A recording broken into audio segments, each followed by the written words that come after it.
Please wait. I think it's working. Excellent. With the wrong thing. There it is. Let's see what we got here. Fictional characters, of course. That's always where we should start. Shoot me a link so I can go ahead and post it. Shay here. Hunter.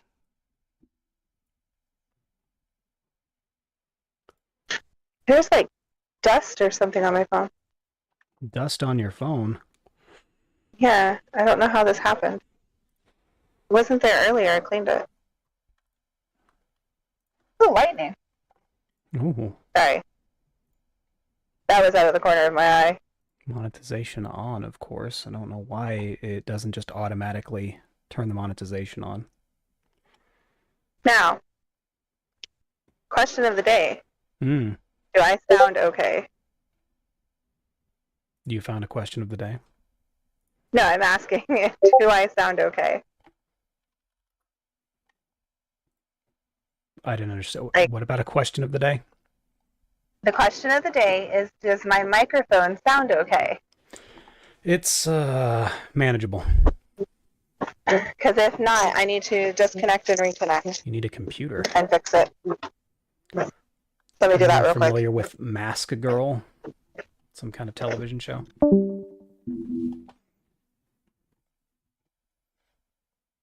I think we lost someone. I sure did.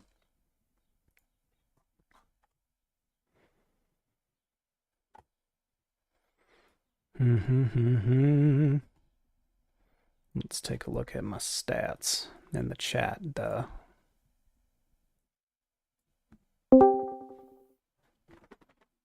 Okay. All right, am I doing better now? Sounds the same. You're all right. I know. Sorry. We'll live. What happened again? Probably. Let's look up characters on... I'm actually a little bit curious.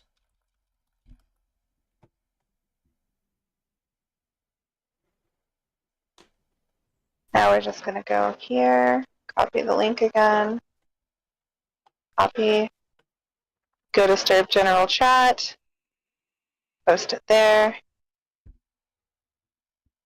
That doesn't help. Go to Introvertopia, post it there. Happy Sunday, Violet.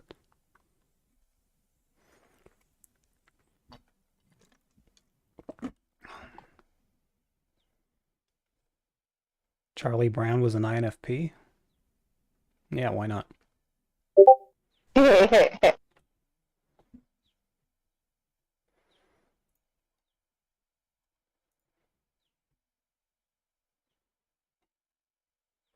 Looks like Ben wants to join.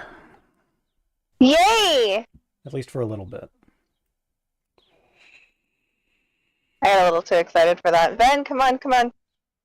Can I not search for, like, television shows? Oh, since I've been watching House recently. They have him typed as an INTJ. Boy, that hurts. House? So, yeah, House. I've heard he's typed as an ISTJ. Wow. I've never even heard that one before. Only 3. Really? No, it's got to be more than that. Yeah. 7 people thought he was an ISTJ. Told you. Yeah. And 1,129 people typed him as an INTJ. So that's 1,129 people that do not know MBTI at all. Which is congruent with the whole 90% of the community has absolutely no idea how it works. What else is new?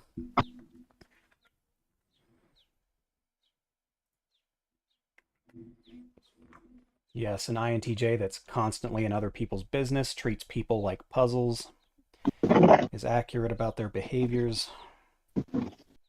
and doesn't care about breaking the law or whether or not his career is in jeopardy. Oh, absolutely, an INTJ that acts entirely like a different personality. Idiots. All right. So what would you type house as? He's an ENTP. Obviously. Even down to the drug Yeah. addiction and the alcohol. Yeah, I can see that. Absolutely can see that. Anyway. Now, Boy, you have to do irritating. that really cool thing where you share your screen. What? You have to do that cool thing where you share your screen. I thought you were reading or watching Oh, the stream. okay, well, I'm going to have I like a can do 2-second both. delay. It's not I'm going to have that delay. I can do both. It should be working. Is it working? Yes. Okay, great. And they have Dr. Eric Foreman typed as an ISTJ, which is hilarious because Dr. Foreman grew up with a criminal brother who would do a bunch of illegal things. And so it's not just unlikely, it's you would have to doubt that an ISTJ would decide to break from tradition entirely to become a doctor and then do all the focus necessary. They're all put in all the effort and focus necessary to become a doctor, not just any doctor, but one of the best doctors in the country, and then to end up working under the best diagnostician in the country. So once again, people don't understand what introverted sensing is and then just apply it to people they like or don't like, I guess. Well, and then also, you also have to keep in mind, he didn't just grow up with a brother that did that. He also grew up in a really bad neighborhood. Yeah, he does talk about coming from, quote, the hood. And he comes from the hood.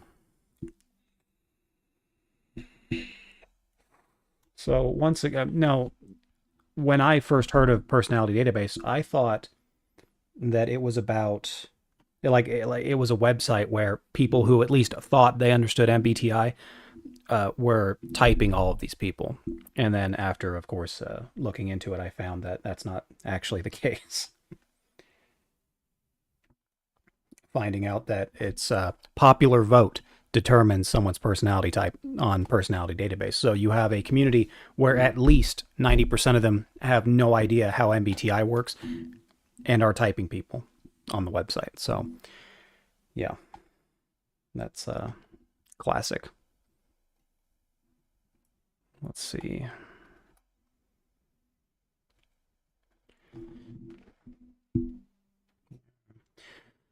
What's a good character to look up so that I can? You know who I am curious about? Okay. Red Foreman. What do people think Red Foreman is? We're talking Red Foreman from That 70s Show? Yes.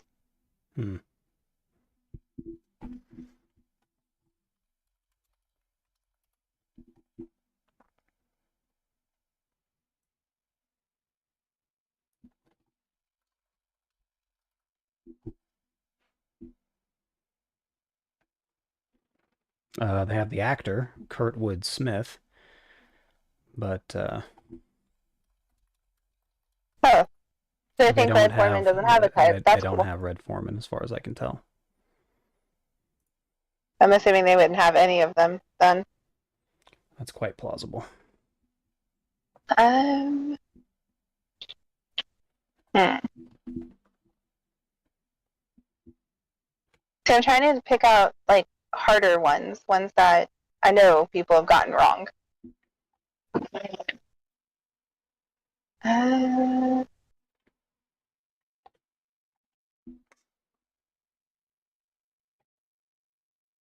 What do people think Sheldon Cooper is?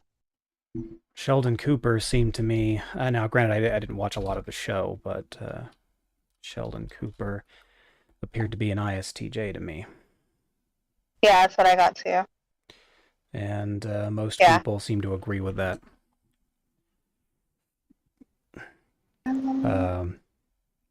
Sonic the Hedgehog from the games. I need an official confirmation that he is an was it ESFP? Well, it's been many years since I've played a game, Sonic the Hedgehog game, so I wouldn't be able to tell you. And of course, the ones that I have the most experience with were the Sega Genesis, versions of the game in which he didn't have much dialogue.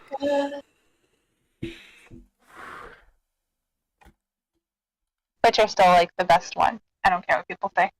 But the Sonic the Hedgehog from the movie, he had a strong preference for his imagination. Of course, he wondered about worlds that were foreign to him, etc. Didn't seem to have a problem with it. So maybe an ENFP in the movie. Maybe, possibly. I only watched him the once. Mr. Miyagi. Let's find out. They got him as an INFJ.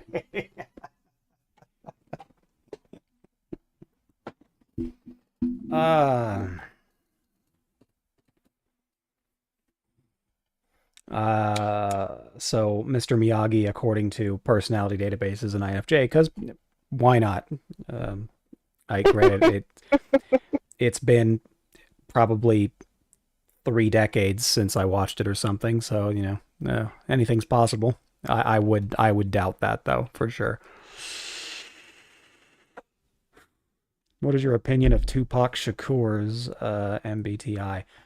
I don't know Tupac Shakur. I don't think I've even listened to any of his music, so we can find out what...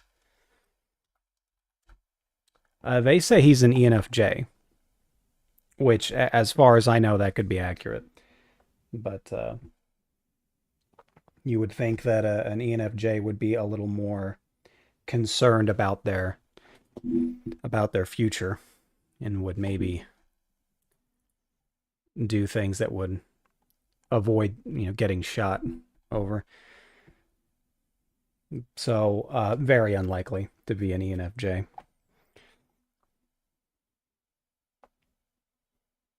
Highly unlikely. But like I say, anything's possible. Maybe we'll pull out the Ouija board and see if we can't contact him and find some answers.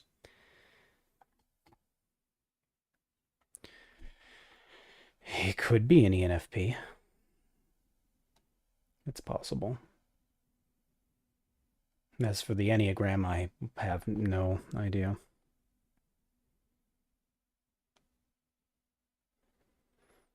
Let's see. Who else? Don't tell me I have 2 Ouija boards. You have 2 Ouija boards? Perfect. I do. They're for Halloween decorations. We'll summon Tupac.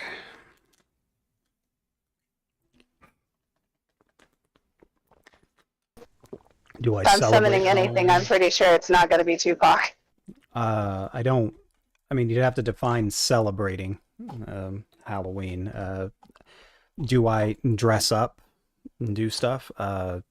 Not typically, no. However, if I'm around people, like if I'm going to some kind of an event or a party or whatever for Halloween, I will put on my nicest clothes and then hit myself with some spray on glitter. And then I've been going as a Twilight vampire for the past 7 years. Can you think of ENTP characters that are nice people? No, not really. Can they be nice? Sure, but are they generally nice people? You'd have to define what nice. I'm polite to people. I can come off as nice, most certainly, but generally speaking, I have an agenda I'm trying to get fulfilled. There are no. As a matter of fact, I made a video about that. Why there's no good guy ENTP characters, or at least not ones that I've seen. The closest one that most people know of would be Tony Stark from the Marvel Cinematic Universe, and he was not really a nice person. He saved the day. He was a kind of a hero. He saved the world, whatever. But he drinks. He ignores people on a regular basis. He prefers to spout his logic at people, regardless of how it makes them feel. Those kinds of things. Women use spray on glitter on a daily basis. Oh, good then. So me using it once a year is probably safe. Probably. Let's see. Let's see. Fellowship characters. This one I'm actually curious about. Because I've already seen Gandalf, and they type Gandalf as an INTJ. But what about Gojo Satoru from Jujutsu? I have no idea who that is or what anime that is. It sounds like an anime. Let's see what comes up though. Is it a guy wearing a blindfold from the looks of it? They say he's an ENTP. Haven't a clue though. Oh.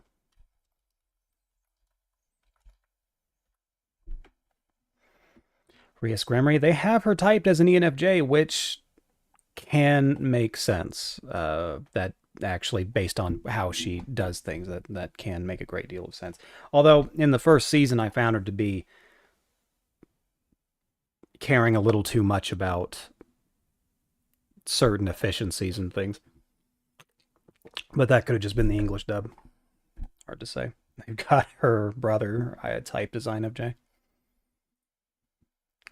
Chandler, I didn't watch a lot of Friends, but I think we're talking about, yeah, from Friends. They have him typed as an ENTP, and I remember seeing that many years ago, and I thought to myself, Chandler was an ENTP. I'm like, he is awfully spineless for an ENTP. Yeah, not just I was gonna say spineless, that. but dumb, like really dumb. He didn't seem like an ENTP at all. He could have been an ENFP, maybe, possibly, but he was way too timid, cared way too much about people's feelings. No, definitely not an ENTP. What else did people say was INTP? Why they're really wanting to assign an introverted thinking process to Chandler Bing, and his preference for it didn't seem there.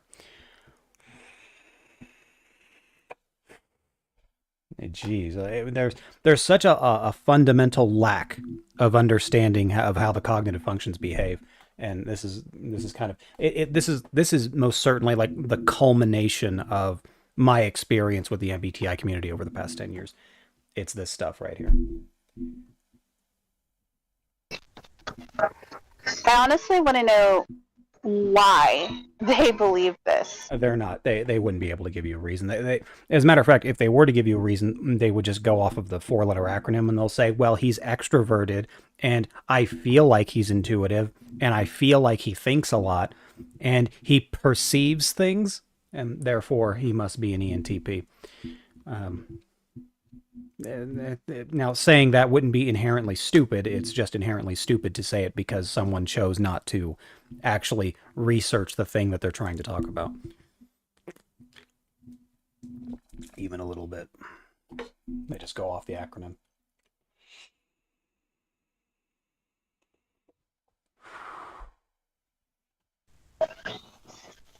And this is why I always say, never follow stereotypes. Don't follow the stereotypes. They're wrong more often than not. What was Harry Potter? Like an ISFP, right? Oh, well, that's what they saw, apparently. ISFP. Supposedly in the first Harry Potter movie, he never casted a single spell. Is that true? Is that accurate? I think so. Didn't cast a single spell. Is that he's sarcastic and clever with his jokes? Well, yeah, I mean, no other personality type can be clever or sarcastic with their jokes, so it's got to be an ENTP. Oh, absolutely. I mean, always serious here. No other type can pull it off, so.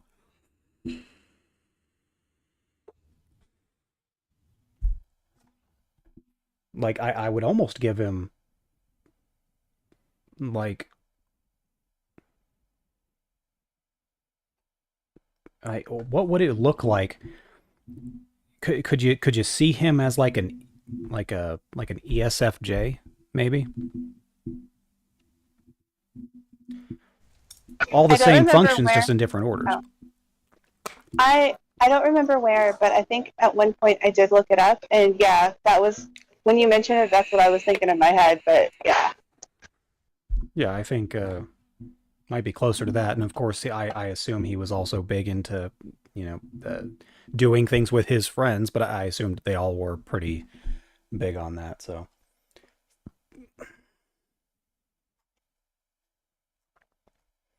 what else did they say about Harry Potter? 5 people voted that Harry Potter was an ENTP. That's fun. Voldemort should be a stereotypical ENTJ character, I would imagine. That's probably how they typed him. They typed Voldemort as I typed it as INTP or an INTJ. Damn it. Whew. Oh, okay, well, only 12 people voted. But this is for Puppet Voldemort, maybe? Maybe there's a... Okay. Dog Days. I don't know what this is about.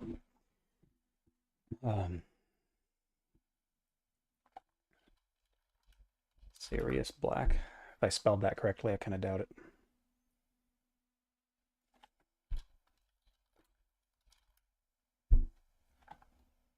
Got nothing. Just this, and they're typed as a ENTP, I guess. How did they type Issei? Either you just now looked up where Rias Grimry was from, or you already knew about High School DxD, and I'd like an answer on that one. Issei should be an ESFP. He's very much, and they gave him ENFP. Really? And then of course ESFP being in second place there. I've rewatched up to season 3 like earlier this week. So, no, I'm talking about the English dub. So the English dub may be different, of course, from the actual Japanese dub, but in the English dub, they most certainly turned him into an ESFP. So I had a thought that Akano was an ESFJ. I wonder if don't know her last name. I got nothing. Let's see if any of that comes up. Nope, that doesn't come up either. So they've got Issei and Rias on there, but not Akano, her second in command. Season 1 was more lighthearted and fun, but believe it or not, it develops a story and an actual. It does world building for the later seasons, so it actually gets more serious. Strangely enough.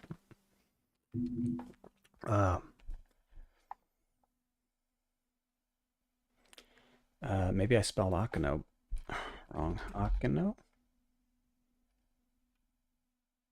Oh, there she is. They have her as ISFJ, but she is way too into people's business. She is, and of course, way too fun and lighthearted. She really tries to get people's spirits up and manage the group. Without that, to be an ISFJ, it's a prerequisite to have resting bitch face. Like, you can't be an ISFJ without it. So, in her case, no. And ESFJ came in second place. I mean, some of these are close, but let's see. The people who type characters on that platform are probably 12-year-old kids. That's plausible. Yeah, people told me that. It's ecchi with plot and plot. I like to tell people it's a very thoughtful anime. And it ties for first place on my favorites list for animes. It ties between it's High School DxD and Code Geass. And those are wildly different animes. So Trinity 7 almost replaced High School DxD in my heart. Almost, but it only got one season. So someone explain to me, for the love of God, why Loki is typed as an INFJ. Which Loki are we talking about? Mythology Loki? You're talking about cinematic universe Loki? TV show Loki? Because apparently there's different God of War Loki? We've got Nordic Scandinavian god Loki, which of course they have him typed as an ENTP from all the things that he did. And then we've got MCU villain Loki as INFJ.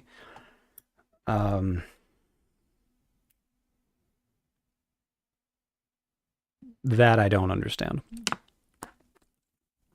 Marvel Loki, INFJ. Maybe there's some comments.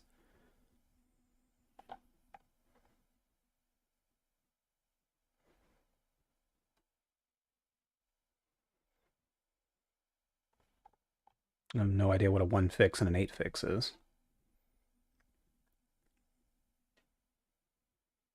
He has extroverted feeling, and somehow he's presented as ultimate narcissist. Well, there's the thing, is that yes, like an actual true narcissist, if you manage to find one in your life, they are going to have a preference for introverted intuition, most certainly.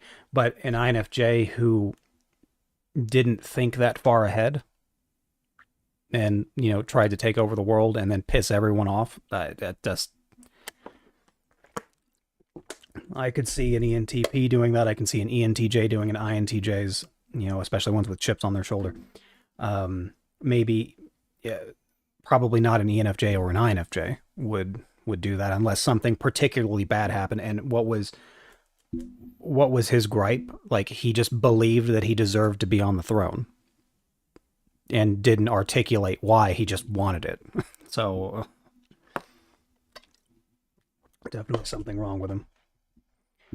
Let's see here. They don't even understand the cognitive function. That's correct.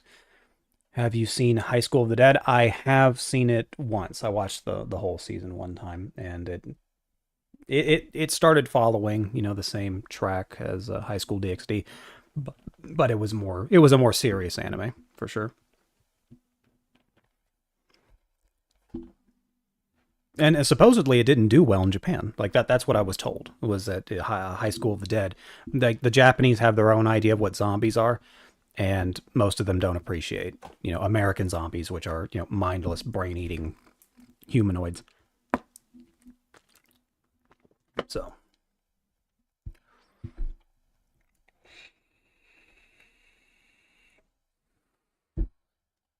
I'm sure they've got Bruce Banner as an INTP. Okay, that makes sense. Now, Black Widow. I figured Black Widow was an ISTP, maybe an ESTP under certain circumstances, but of course you can never tell exactly how she behaves. But I have her as ISTP. I'm impressed. Wait, this is like a Marvel's Avengers, so in the video game, anyway. I'm sure I spelled that wrong.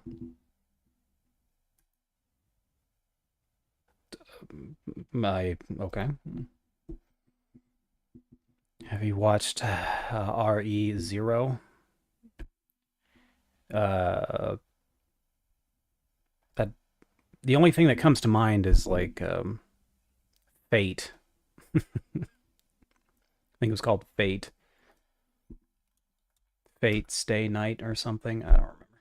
Fate Zero? Is that what we're talking about?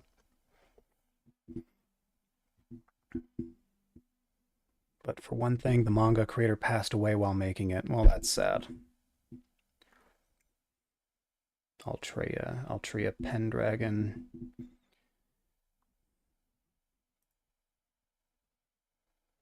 Did watch Fate Zero. I also watched Fate Apocrypha. I liked that one a lot.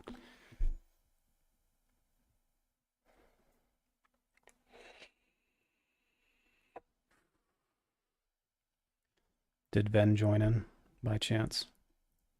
No. She doesn't watch anime anyway. Can you see Captain America as an ISFJ? ISFJ? No. ISTJ? Sure. Let's find out. Captain America. They have him as ISFJ. He's real big on his personal morals and values of things, and of course those are compounded by him growing up, the way that he did, being in the military. But Captain America is not does not come off as an ISFJ. He comes off as more of an ISTJ rather than FJ.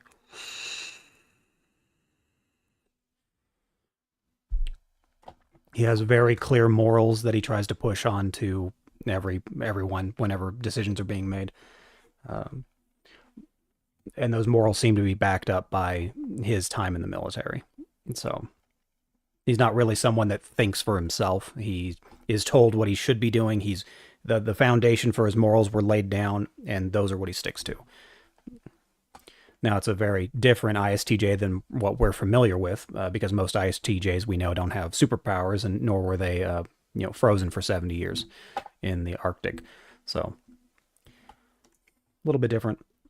He was born in the 30s or something, right? Or 40s. But yeah, ISTJ.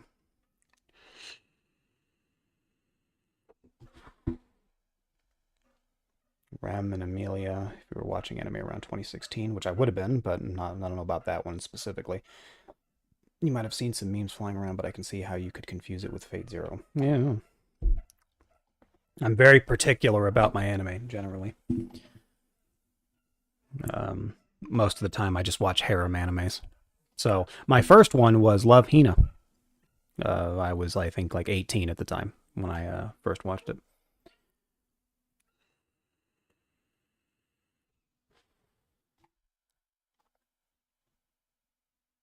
Let's see what else we got here.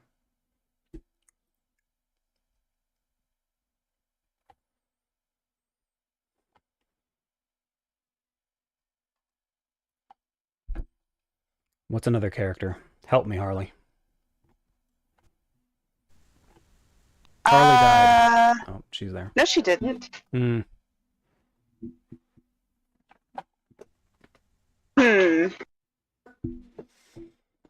I do enjoy harem animes. I've watched a few, for sure. Even some really weird ones. What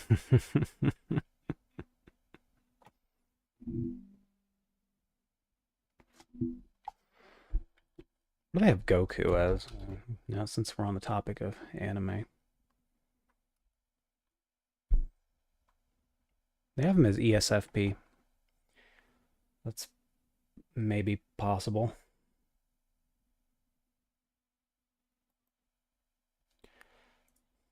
But he would rather keep fighting people for, no money than actually doing something practical with his life.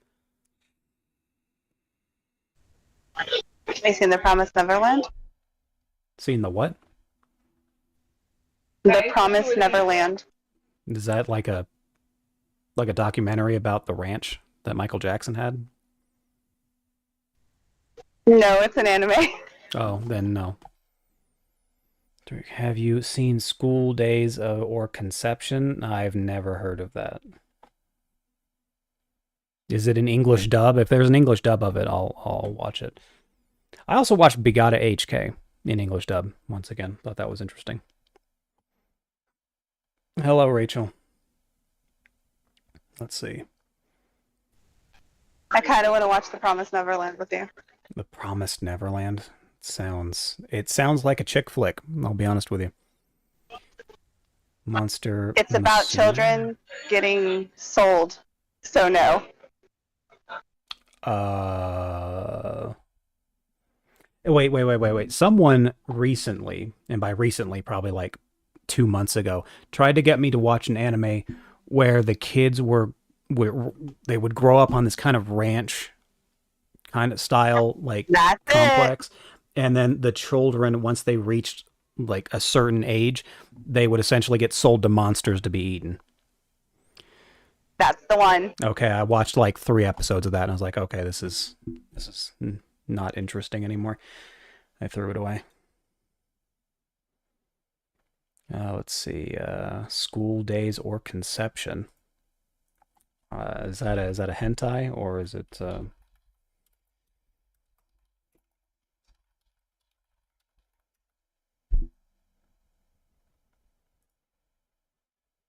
Nope, that can't be it.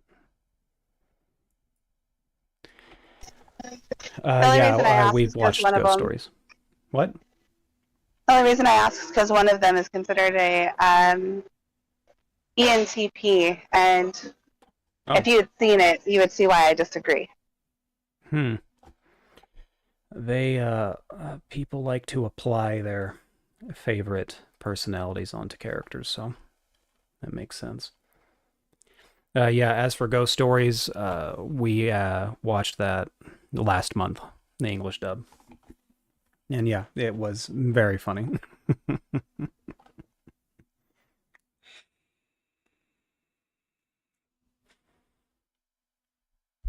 Supposedly, the story behind Ghost Stories was that it didn't do well in Japan, but they still had, of course, the license for it. They decided to sell it off to a studio, and they said, you can do whatever you want with it. We just want to sell it to you. And so they took it, and they completely changed the script. That's the story that I heard, anyway. School days is a harem, and school life and conception is borderline hentai. Well, probably wouldn't say no to that. School life, and it's called school life and conceptions anime. There's just one called Conception that I found. Maybe that's what you're talking about. Possibly. School days.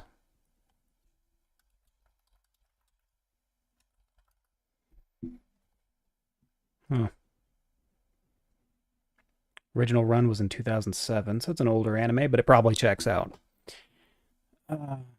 Which types are more likely to think for themselves?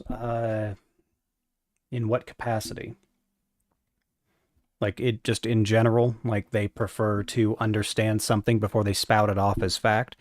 Well, the higher up introverted thinkers, they're more likely to ponder what someone says and find out whether or not it's correct before deciding that it's true or false.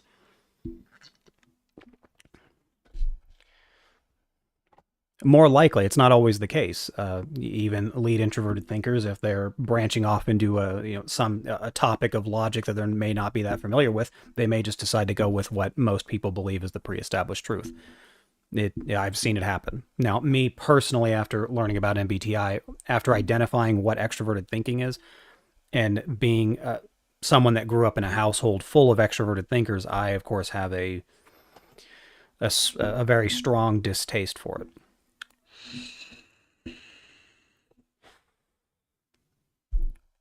Okay, I've grasped as to what each cognitive function is, thanks to your videos, my own research, and the Myers-Briggs website. Good. And I still struggle to type myself. Any tips? Yeah, hating yourself really helps. Like, if you can take a accurate view of your entire life and thought to yourself, in what ways do I use these functions and it negatively impacts me or my surroundings? And if you can find out what those are, you're more easily able to identify how often you use them, or how often you preference using them.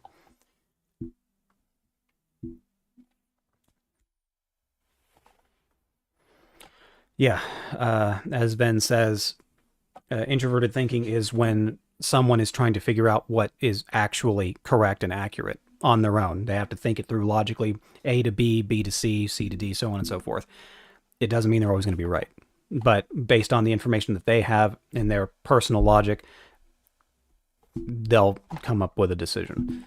So, not always going to be right. Now, that being said, if I'm not sure about something, then I will tell someone that I'm not sure about it. I will tell them what I think might be the most logical, but I will simply say, that's just what I think. That's with, what I've got going on right now. That's with the information that I have. This is the best I can give you. A theory, a hypothesis, those kinds of things. I always make sure to qualify my answers if I don't know.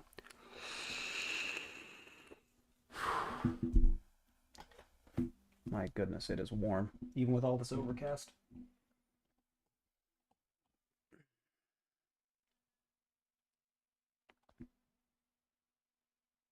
Let's see. ENFP, I believe, also think before we say something, even if it's incorrect, we might say it for shock value. Sure. Shock value is one of the best ways to get a laugh out of people, or to get, shot or stabbed, hung, arrested, depending on where you live.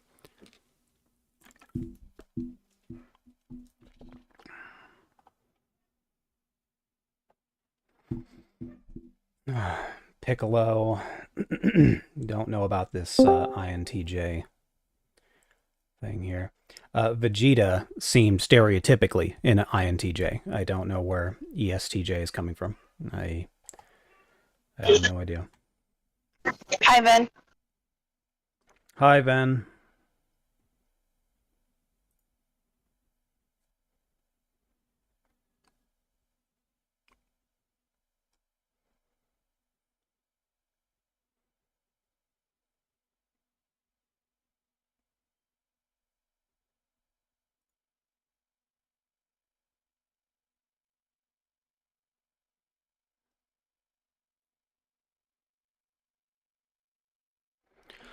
Let's see. If I'm someone You who could takes at forever least to make say life hi. decisions. I don't know what function that could be. Well, there's many reasons why we can take a long time to come up with life decisions. There's many, many reasons as to why.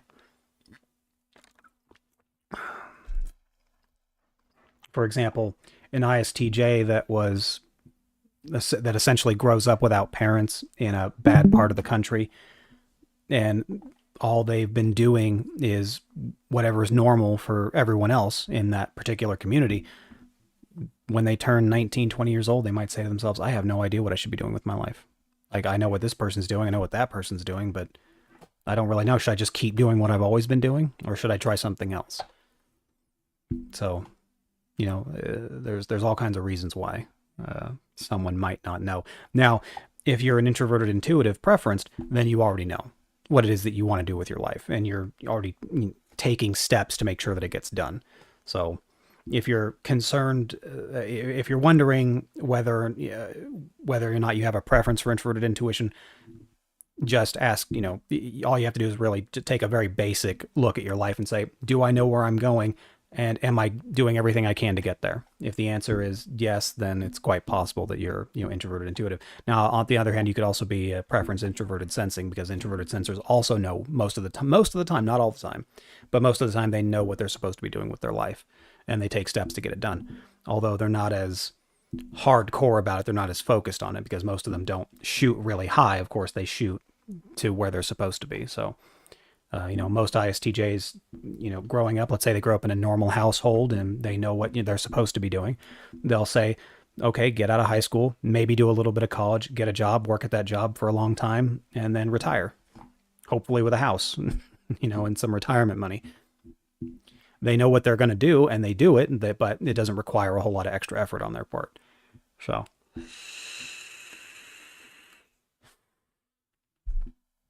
But since you mentioned a function that has gotten me into trouble, I would say maybe introverted feeling. I've gotten comments from relatives mainly for making decisions on the fly, but at the same time, I overthink. Well, overthinking is a matter of opinion. It's really up to you to decide whether or not you overthink something. I don't necessarily believe in overthinking. I don't believe that you can think too much on something before you make a decision.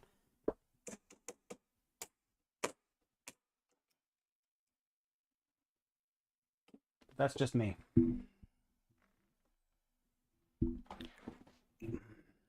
I believe that you should think with as much time as you are given before making a decision on something. I wish more people did that.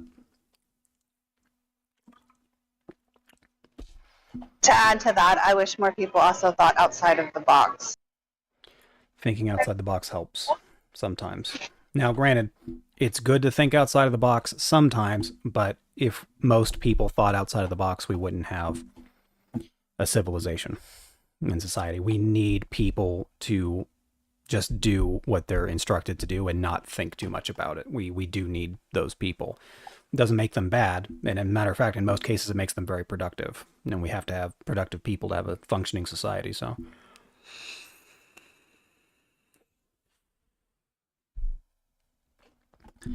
yes, in my 10 years of MBTI study, I have found that a large preponderance of introverted feelers are women, typically. Not all of them, but most of them, I would say, had a strong preference for introverted feeling in regards to MBTI communities. Everything, literally everything. If I make an important decision, I usually listen to my head more than my heart. Well, English is not my first language, so sorry for something not making sense. We'll do our best to translate and babble. So, if you're put into a lot of situations in which you need to be more logical and pragmatic than letting your feelings go, then you're going to find yourself using logic more often than not. Well, based on what you can see anyway. Most people, when they're using their functions, they don't understand which functions they're actually using. And introverted feelers express their feelings, and they don't have to talk about them to express them, but they do the little things here and there, the passive aggressiveness or being pouty, showing their distaste for something, etc. Those are introverted feeling expressions. And so oftentimes I've found that introverted feelers don't realize that they're expressing their feelings pretty often. Usually when I say that, they believe that they actually need to speak a lot to be more of an introverted feeler, and when in reality that's not the case. So, point being that, yes, most, in the MBTI community, most women that I have talked to are introverted feeling preferenced people. So, usually one of 4 personality types. The ones that are more extroverted feeling, I, of course, not talk to nearly as many. Because, especially in the community, in the MBTI community, most extroverted feelers, and when I say that I mean first or second position, there are, of course, also introverted sensors. And generally speaking, introverted sensors do not care about MBTI. And so your odds of talking to them are very slim. Not to say I haven't. I mean, there are some strange cases that I have come across in 10 years. But generally speaking, no, they don't care. And then, of course, you've got your ENFJs or INFJs. To wit, in my 10 years of MBTI, I have typed 3 INFJs in 10 years. ENFJs a little more so, but nearly as rare as INFJs.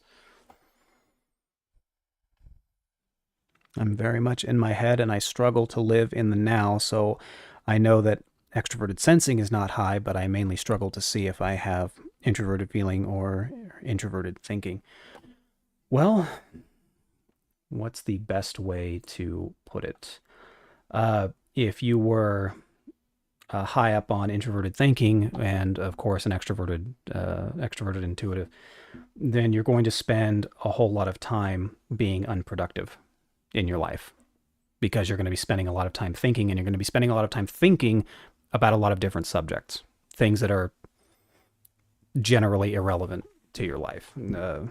That's usually what that comes down to. It's you take the abstract and then have a strong desire to ponder on these abstract topics, and they could be anything from people to machines to new technologies, things like that. So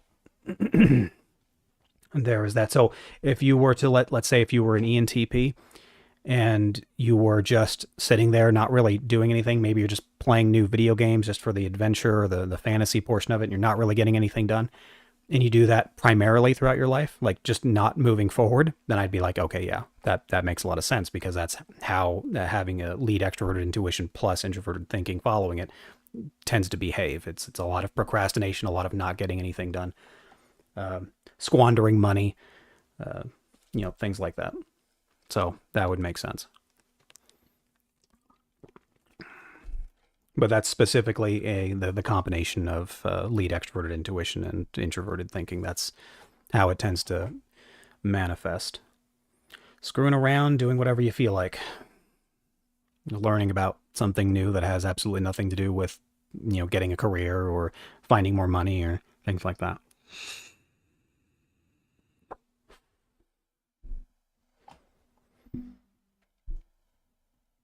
I'm sweating like a pig. And yes, I know pigs don't sweat. I get that.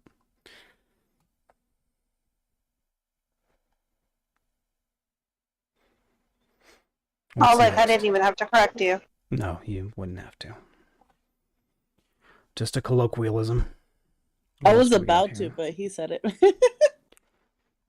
Women. Ven, tell me about a character that everyone knows that we can look up on Personality Database. Why don't we try the Game of Thrones ones? Well, the imp should be an ENTP. And if he's not, then I'm going to just quit Personality Database. Was his name Tyrion Lannister? Well, people decided that he was an ENTP, so I don't have to go nuts on live stream. Yeah, he's an easy one. What about Star Wars characters? Have you done those? Star Wars characters? Luke Skywalker. A lot of people a lot of people tried to prescribe INFP to Luke Skywalker. And of course, I'm a bit of a Star Wars nerd, and I've watched a lot of Luke Skywalker, and he doesn't present a strong preference for extroverted intuition. I don't know what to say about that. Now, I did type him as an ISFP, but there it is, INFP Luke Skywalker. And I'm willing to believe that he's an INFP, but you're going to have to actually show me in the movies where he was constantly displaying a preference for extroverted intuition. He was all about, I got to go fight. I've got to go rescue my friends. I'm not going to be diplomatic about it. I don't care if I'm killing a bunch of nameless stormtroopers. I'm going to go murder. Here I go killing again. And then it was all about taking physical action to get the result that he wanted. That was a preference for extroverted sensing. Don't know what more I can say about it.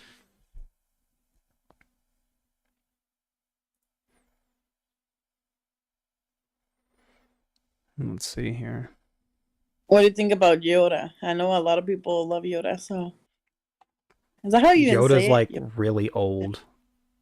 So you would have to think that like Yoda's like 700 years old in The Empire Strikes Back or something, and so the functions would be the way that he would talk to Luke. He was all about the Jedi Order and following all the rules and doing what they what he was told to do, following the rules, and then teaching in exactly the same way. And so you've got to think Yoda had a very strong preference for introverted sensing. And so I would say that he would be like a really old ISFJ, maybe an ESFJ. Maybe. Could he be ISFJ or?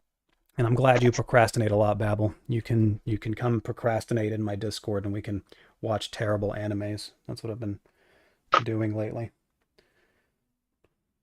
Didn't they type Yoda as a INTP? Oh, I'm sure they gave him INFJ, because why wouldn't they? They gave Yoda INTP. Told ya. And then with INFJ in second place, because why wouldn't they? He's very big on introverted sensing. I can't. He's kind of got that resting bitch face, kind of look to him. Like he's always disgruntled. And so that's why I'm leaning towards the whole, ISFJ thing. Like he's actually irritated that people don't follow the rules, or that people don't see how things in the past can help them discern what's going to happen for the future. It's and so I would give Yoda the ISFJ probably. Let's see here. What about Mandalorian? Mando, like the Mandalorian. I think he's probably an ISTP. No, ISTJ, probably. Let's see what. See what they. He's nope. That's the mercenary from the Knights of the Old Republic.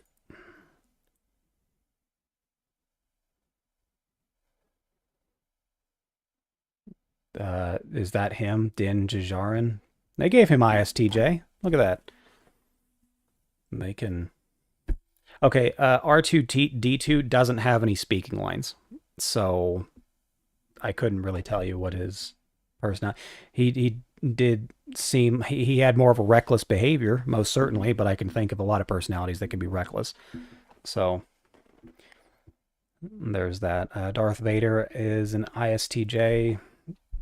Could be. Let's see. Nope, I don't know why I typed that in like that. Darth Vader. They got him as ISTJ. I can see why people would go that route given his history. He kind of just does what he's told, sort of thing. Let's see. I saw a lot of mistypes with INFJ characters. Now, it's been a while since I've seen any Disney movies, but Elsa from Frozen is typed as an INFJ. I don't believe it. Granted, I've never watched in its entirety the movie Frozen. I've seen bits and pieces of it. No. I would say she's a solid SI user. Solid introverted sensor. Yeah. Yeah, she does what she's told. She conforms to everything that everybody around her says she should be doing. On top of that, she also, when she was told that she is a hazard to her sister, she willingly allowed them to lock her away from her. Huh. So, yeah, sorry. I'm going to go with a solid SI user. There you go. Sounds reasonable to me without context. What about Anna, her friend, ENFP? Anna, I don't think she's an ENF. Anna? You're talking about her sister, right? I have whoever Anna is, whichever character that was. Yeah, it's her sister. And I can see it. Yeah. To an extent, yeah, I can see it. Mm-hmm. Okay, well, good enough for me. Probably an INFP, though, not an ENFP. Well, I don't know about that, because she wanted the gates open. She wanted people to be able to come in and out. It was driving her crazy that she didn't have that interaction with constant people. So no, I could see it. I don't think ENFPs needs to have interaction constantly with people. No. Not everyone needs constant interaction. I do, typically, but not everybody. She follows the rule of not showing her powers to a T, but she must have SI as a dominant or at least auxiliary. Yeah, probably. No, Sir Shaddock asked me about Kyle Katarn. Now, many people don't know who Kyle Katarn is, but Kyle Katarn was the star of 2 Star Wars video games from back in the day. They were, kind of first-person shooters, but you eventually get a lightsaber, and then it's more of a third person hack and slash after that. And he was also in Jedi Academy, where he was teaching the new student that you play as. So Kyle Katarn, the first one I played was Jedi Knight 2, and it seemed to me, I'm doing my best to think back on it, and he seemed like an ISTP. Didn't really care for the Force. He wanted to just kind of live his life and do his own thing.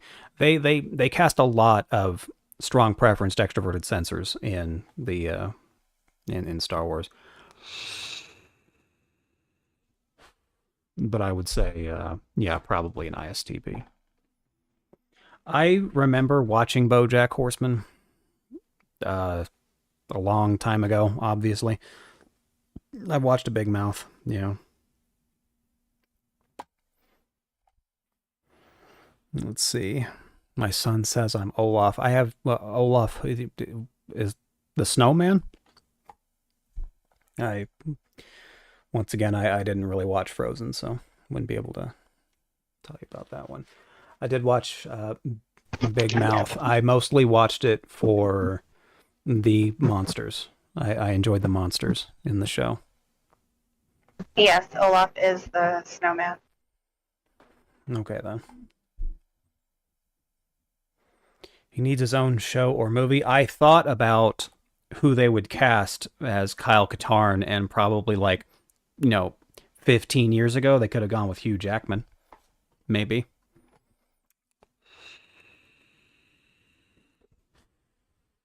I thought that would have worked out.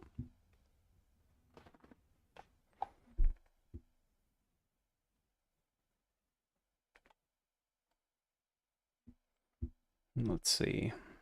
What does this website say about Kyle Katarn, if they say anything at all? They gave him ISTP with 9 votes for ISTP. So yeah, that makes sense to me. See, they get it right sometimes. Why do they have Ataru stance? First of all, Ataru is a form of lightsaber combat in Star Wars, not a person. So they decided to give it an ESFP. It was, I think it's Ataru translates into, it may not even be a translation, just may be another way to say it, Hawkbat, the Hawkbat form, which was Master Yoda's preferred style of lightsaber combat. It had the user, it has the Force user access the Force to give them superhuman agility and speed. And so they would rely on speed rather than brute strength to strike down targets. So, of course, that makes sense for Yoda. Jumping around and whatnot. It's also my favorite form of lightsaber combat.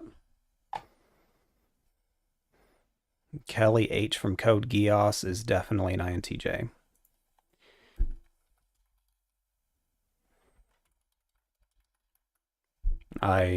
Even though it's my favorite anime, I don't remember which one Kelly was.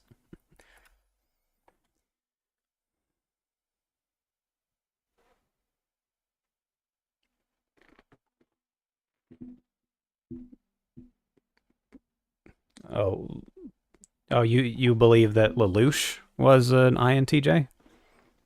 Because he wasn't.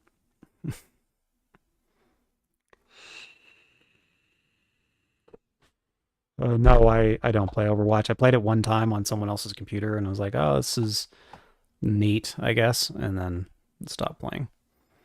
I don't know about Mercy, but we can find out what Personality Database says.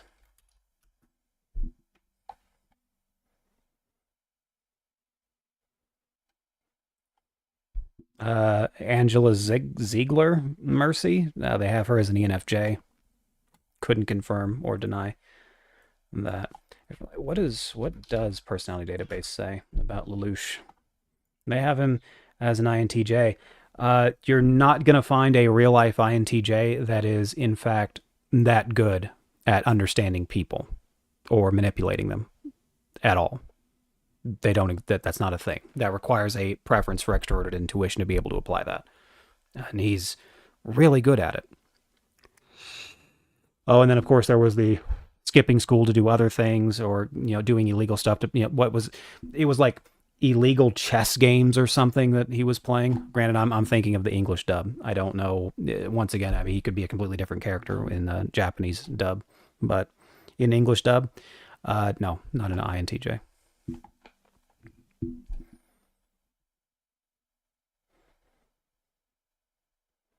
He procrastinates too much, forgets his own schedules too much, and all those things. I have seen Arcane. It's been a while, but I have seen it. I haven't played League of Legends, but it's interesting how Jinx is typed as an ENFP from the series and an ESFP in the game. I certainly wouldn't type her as an ESFP, most certainly. What they got here? They have her as ENFP here, and yeah, she is sad. She tinkers. She spends a lot of time, though, messing with technology. Like, she has a preference for technology more than people, and if it's not like her, and her extroverted thinking is certainly not, that great in how she decides to use her time. She's obviously mentally disturbed, but I wouldn't. I'm not certain that I would give her ENFP.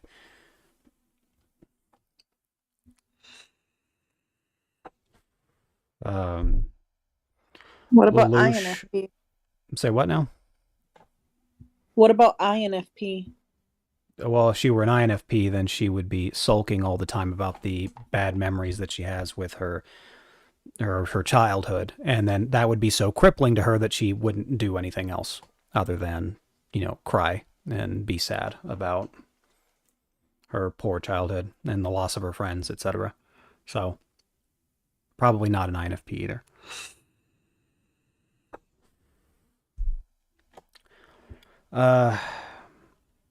I would say that Lelouch is probably an ENTP. All the plans are his. They always involve the perspectives of other people.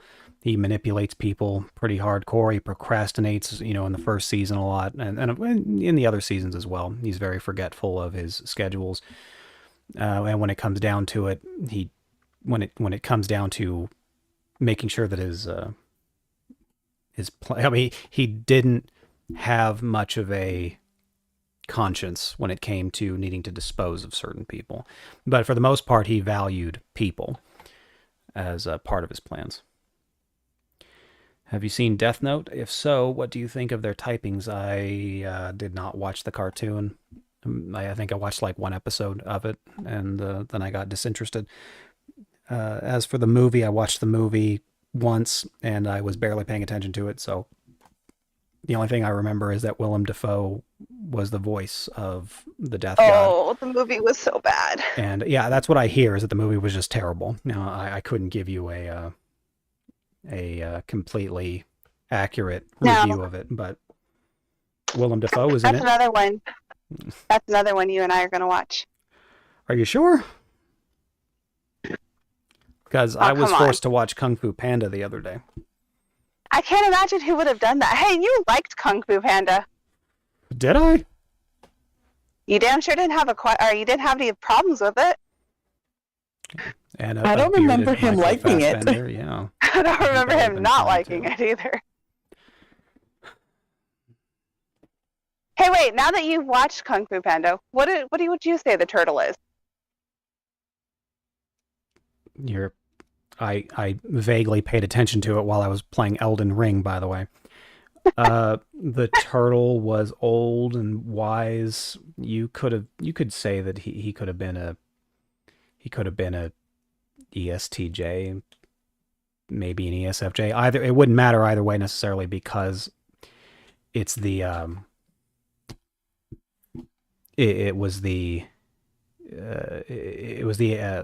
whole wisdom thing and the philosophy portion of what he was saying. So that's usually comes from extroverted intuition. That's typically where those philosophical understandings come from. And so even if he was really old, even a very old ESFJ or ESTJ would both, have those kinds of thoughts towards the end of their life, assuming they were healthy.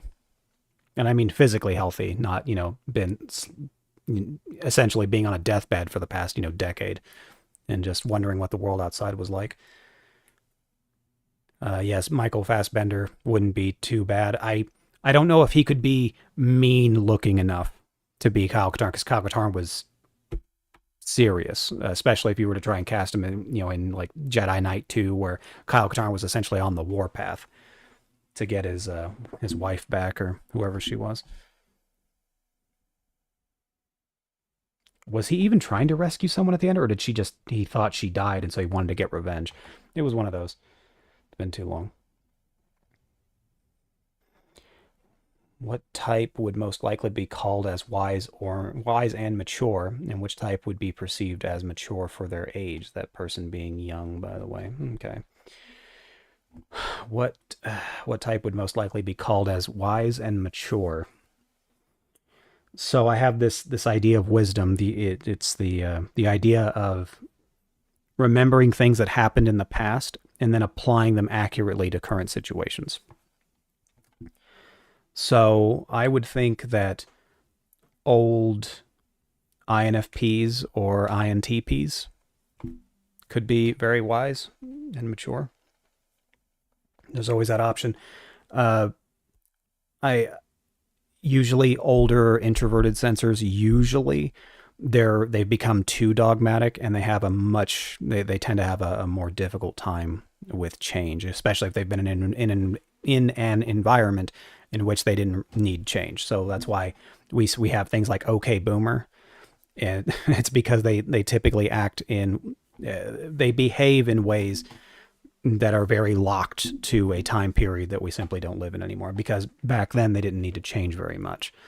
And so they kind of got locked into that frame of mind. So I would say that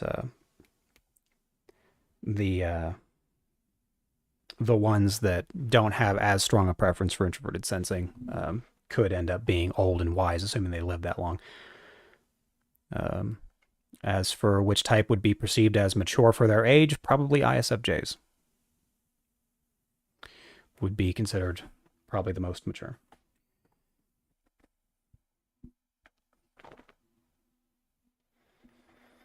Oh, goodness. If I had to take a wild guess, the turtle might be typed as an INFJ and the panda as an ESFP. Yeah, I don't know about that turtle. I would not have guessed an INFJ. Yes, there's a great number of boomers that were, at least because many of them aren't walking around anymore, that were preferenced introverted sensing. Yes.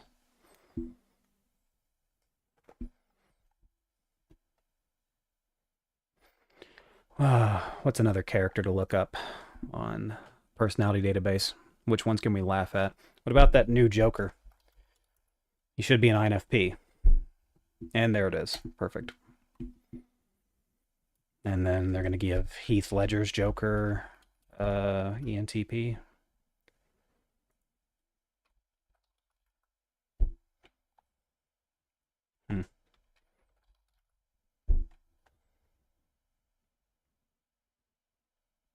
Yeah, they gave him ENTP because, of course, they gave the super cuck Joker ESTP in the, what was that, Suicide Squad movie? The super cuck Joker. Love it. What did they give Harley Quinn? She's right there, ENFP. They gave her ENFP. Does that sound about right? So I don't remember. Sounds about right. Harleen Frances Quinzel was once a highly intelligent, calm, and compassionate young lady who worked at Arkham Asylum. Then she became an ENFP. Ah! No.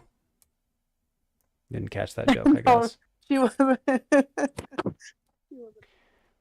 also gave her ESFP second, but by far fewer votes. And then INFJ because obligatory. The only reason I say INFJ for the turtle is that because if the character is old, a mentor, and wise, they tend to be typed as INFJ, like Kenobi. They might decide to type him that way. Let's go with Kung Fu Panda and see what comes up. Where's the turtle?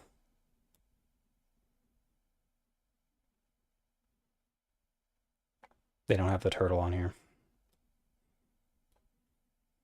How about Avatar: The Last Airbender? The show? Because I didn't really watch the show. I don't remember the kid really either.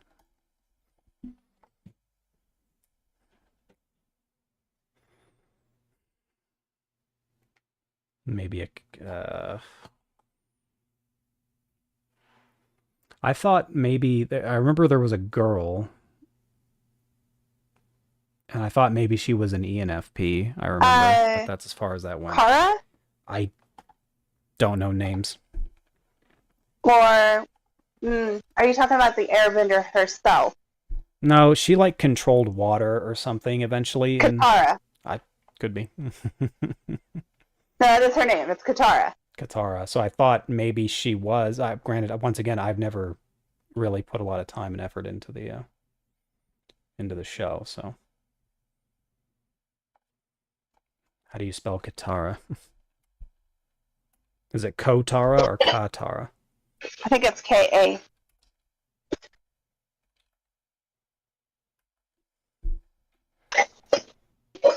Katara. They have her as an ESFJ. Because it didn't appear to me that she was very strong in introverted sensing, wanting to like leave the village to go on an adventure. Like, well, that's weird. No. I believe her grandmother told her it was her job. That's what was expected of her. It was in her destiny. That could make sense. If she always followed what she was told to do, then yeah, sure. Would you say ESTJs are as psychotic as ENTJs? Nope. I discussed that. I don't remember exactly when it was. I think it was on live stream. The reason that ENTJs are psychopaths and ESTJs are not is that ESTJs have, in most cases, at two functions that are specific to dealing with that usually are involved in dealing with people. So the first one is introverted sensing. Now I know what you're thinking. Introverted sensing is just about personal memory, tradition, etc. What does that have to do with people? Well, it has a lot to do with people because for you to learn a tradition, it has to be taught to you. And in most traditions, in most civilized societies, being respectful and having community is introverted sensing. So ESTJs oftentimes get put in situations very early on that have them being around other people. And so they have to learn to deal with having a community, being in a social circle. So there's that. The second one being that they have an actual preference for extroverted intuition. And it's a very weak preference, comparatively speaking, but there's still enough there for them to actually care about the perspectives of other people. And so you couple a preference for other people's perspectives and introverted sensing, which was telling them that they needed to be engaged with other people regularly. You all of a sudden molded this person who has introverted feeling in the last position into something that does not resemble a psychopath. ENTJs have no functions that would require them to be around other people or to care about them whatsoever. So all they're left with is introverted feeling in the last position and a preference for focusing on their goals, their plans, their ambitions with maximum efficiency, which is extroverted thinking in the first position. That's what makes them psychopaths. When you've got those preferences in that very specific order, you're going to be a little psychotic. And I do mean the actual psychological definition of a psychopath. I don't mean like, what's the Bateman from American Psycho, that guy, Christian Bale? Not necessarily him. But most psychopaths you don't know that they're psychopaths. And most certainly psychopaths do not come out and just tell people that they're psychopaths. They don't do that. That's a very bad thing to do more often than not. So most psychopaths just don't feel emotion. That's what psychopathy is. It's a blunted or just straight up muted sense of emotion, feelings, happiness, joy, contentment, hatred, anger. They don't feel it. They don't experience it. They can understand it. They just don't feel it. And so when you don't feel emotion at all, you're able to make much more efficient, clear decisions. And telling people that you're a psychopath is a very dumb decision, which they don't do, obviously. What about Dumbledore as an old wise man?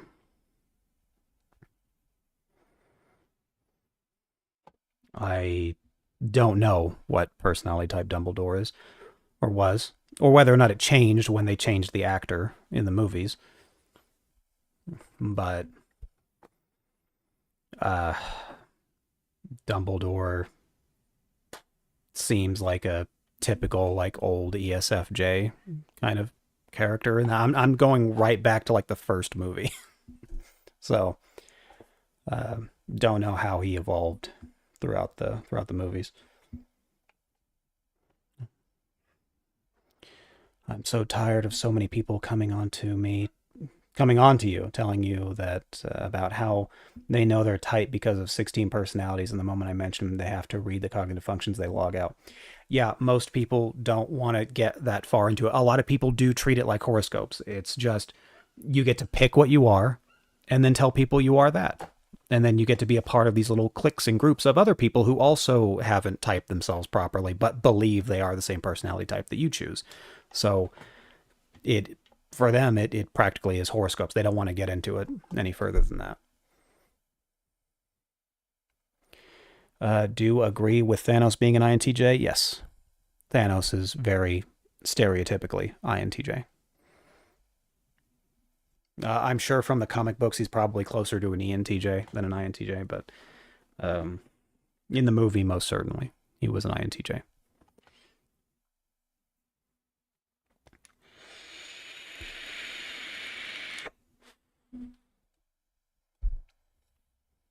Do you think that George R.R. Martin is a cross-dresser? I'm going to say probably, well, I mean, he'd be able to afford it.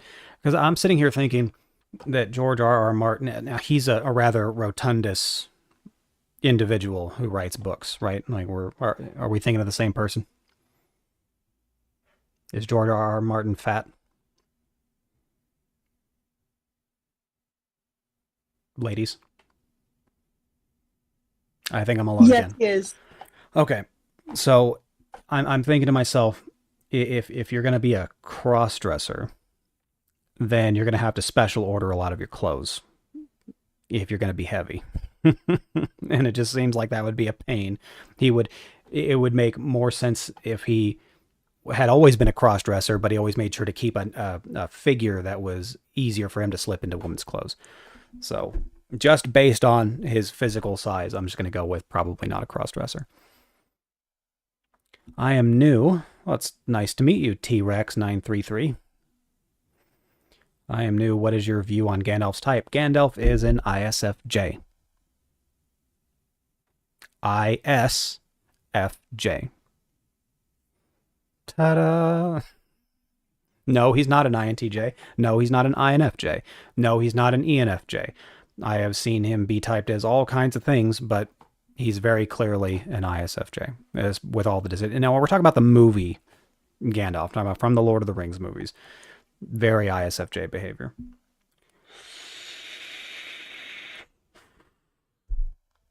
I had 4 friends typed as INFJ. That's right, okay. And I can say that they are not. Well, most certainly they are not. I don't even have to meet them to know that they're not INFJs. They act so differently, and for some reason that website types so many people as INFJ. Weirdly enough, I never got that type. It just depends on how you view yourself, I suppose.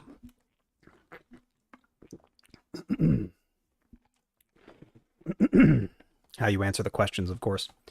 I've found that a great many of the tests almost try to push you into an intuitive type. It's like that's what they were designed to do, is to make people feel special about themselves so that they will be more inclined to give them money. So there's that.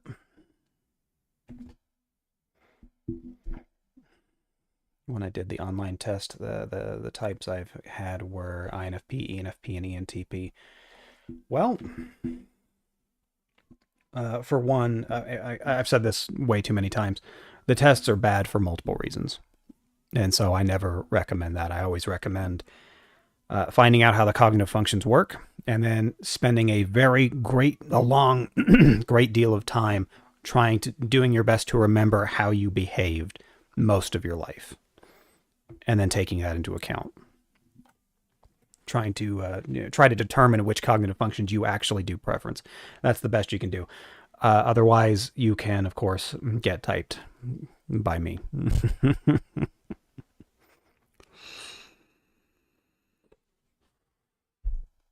Good job, because I was about to do that. I was about to be like, and since he won't say it, I will. Or you can get typed by Urchin. Got to learn that whole self-promotion bit. Let's see. Rarely have I seen people type as a S-type. Yeah, virtually no one does. Yeah, that's very believable. Most people, especially when it comes to extroverted intuitives, they'll say to themselves, yeah, I have, a few abstract thoughts throughout the day, therefore I must be a preferenced extroverted intuitive, not realizing that having a lead preference for a function means that that's what you're doing all the time, whether you like it or not. That's what's going on in your life. You can't turn it off. It's how you live. It's what's driving you. And so if you are a lead preference extroverted intuitive, then you're not here. You're somewhere else. You're in your own little universe. And when you're in your own little universe, you're not in reality getting things done. And that's where it's usually most apparent in the early stages of life for a lead extroverted intuitive. They're just not focusing. They're not paying attention to what's going on in front of them. Their mind is constantly wandering. Maybe if they're in school, they are being told, they're getting, their teachers are giving, phone calls to the parents saying, hey, your kid is not focusing in class. They're drawing or doodling instead. They're not paying attention. They're not able to answer questions when I call on them, or, things like that. Because they're simply not living in the now. They're living somewhere else. Let's see. I can hardly see any of the SE types getting very into MBTI. Yeah, they don't. They don't. Excuse me. We have a number of ISFPs and ISTPs in my Discord. They're usually the ones that are talking the most. But they're not talking about MBTI. They're talking about other things. So, can extroverted types be socially introverted? Yes. So the E or the I at the beginning of your 4-letter acronym does not determine your level of social extroversion or introversion. Most people do it about 50-50. That's for most people. Like everyone's about half and half. Those just tell us what functions you preference more often than not, whether those functions are extroverted or introverted, which uses its own definition in the MBTI system. They're not the colloquial definitions for extroversion and introversion. So different stuff.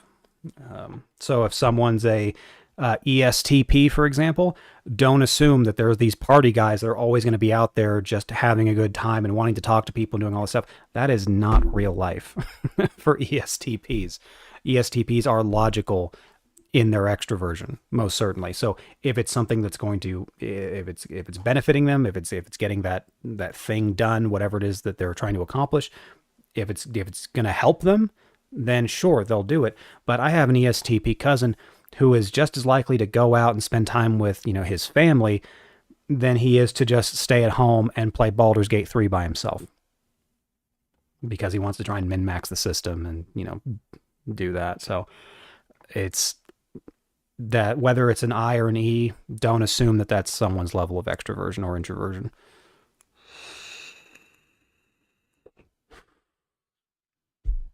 Let's see. I've only seen one censor creator on YouTube. Her name is Dear Kristen. Now I'm still relatively new to MBTI. Well, a year into it. And she seems to have a good grasp at the cognitive functions. She might. I've seen some of her skits, or at least one, I think. But as I've said before, I don't really watch other creators' content on MBTI, so just not that interested. And she says she's an ESFP. It's very unlikely that a ESFP would. It's unlikely that an ESFP, someone who claims to be an ESFP, would be lying about being an ESFP. So, in most cases, when someone comes to me and tells me that they're a censor, more often than not, I'm willing to just believe it. Not always, of course. I've had some instances in my Discord where someone believed that they were, like, let's say an ISFJ, for example, and I had to tell them that they weren't. But in most cases, I can believe it. I appreciate that you mentioned that ESTPs are not all party animals, because for some reason the MBTI community has painted them as party animals, assholes, or very hedonistic. Well, there's also the case in which some ESFPs type themselves as ESTPs. And so people who know about MBTI but don't really care about MBTI see someone acting in a certain way, and then they call themselves an ESFP or ESTP, and so they kind of believe that, oh, that must be how an ESTP behaves then, which that's how, the INFJ memes got started, was because of that behavior. They do enjoy socializing with people. It's just that doesn't necessarily need to be their whole life, because they still have other concerns, like making sure that they're making money, and that as they get older, they start caring about their future. And when you're 33 years old as an ESTP, you start to think to yourself, well, maybe going out and partying every day is not going to help me in the long run. So maybe I should, not do that, and instead of going to a party, maybe I should look into getting into a career of some kind, or a trade in many cases. Also, I want to step in and say a lot of people also believe it because of what stereotypes are pasted around the internet. And there's quite a bit of so again, we say, please do not go and read the stereotypes and determine that that's how you're supposed to be acting. Yeah, a lot of people do that too. They take a test and they get whatever their type is, and so they go and find stereotypes. And they're like, oh, I guess I don't normally behave that way, but maybe I should behave that way because I typed as this on some shitty online test. Yeah, don't do that. You're not helping yourself.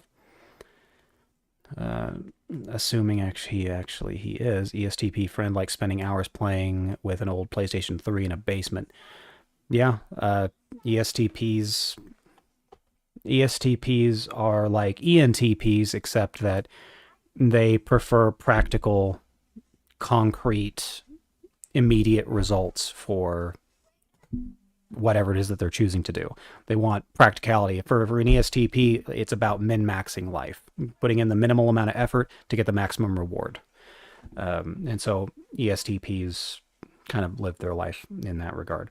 So if for them, their type of enjoyment is going into a basement and playing some old PS3 games, then that's what they do. And they'll do it for a reasonable amount of time, and then, off to bed, and then going back to work.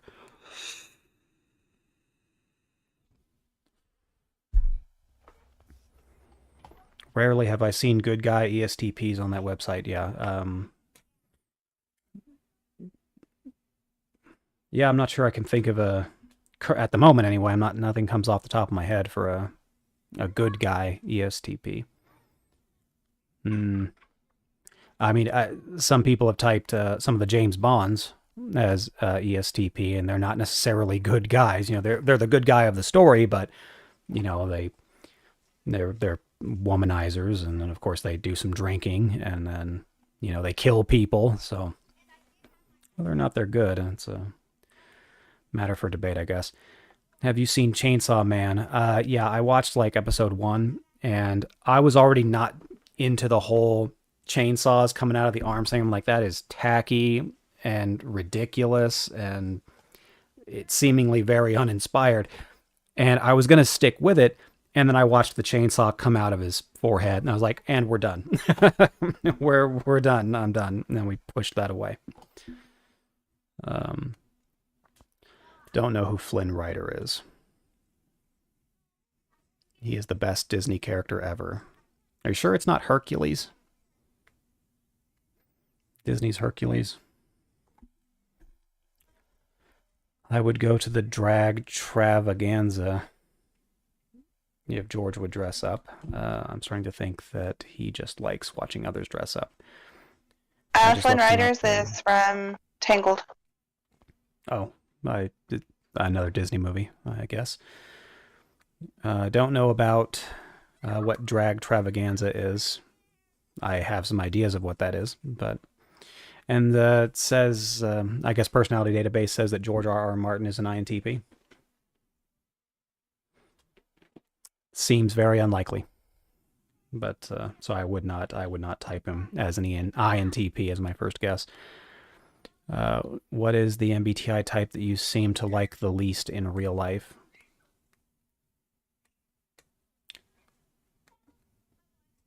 I've gotten along with all different types. I've not gotten along with several different types. I don't appreciate overly self-centered behavior, typically. And that's with anyone. So I guess it wouldn't be a type, just a personality trait, and being self-centered or uninspired, lacking openness, etc. I think George is INFP. I would probably also guess that George was an INFP.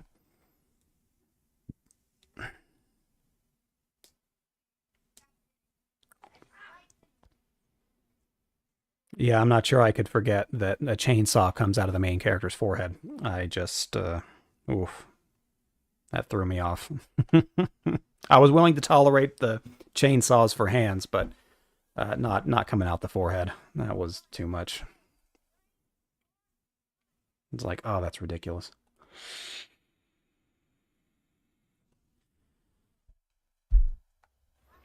Yes, Hades from Hercules, voiced by James Woods, I think, if I'm remembering it right.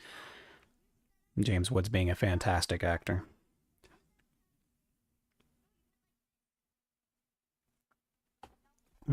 Goodness, it's warm.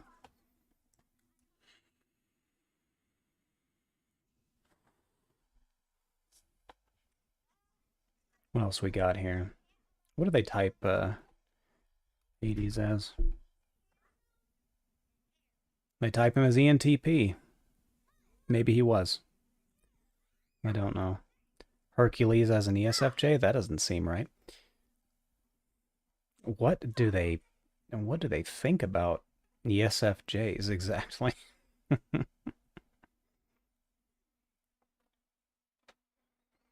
ISTJ and anime are very nice, but not so much in real life, at least in my experience. It depends. It really depends on their programming. So ISTJs are completely, like how they behave around people is generally dependent on how they grew up. So if they had a strong social life where their parents were very engaged and were there for them, and taught them how to talk to people, pick up certain phrases for small talk, certain things to look out for as to whether or not you should broach certain topics.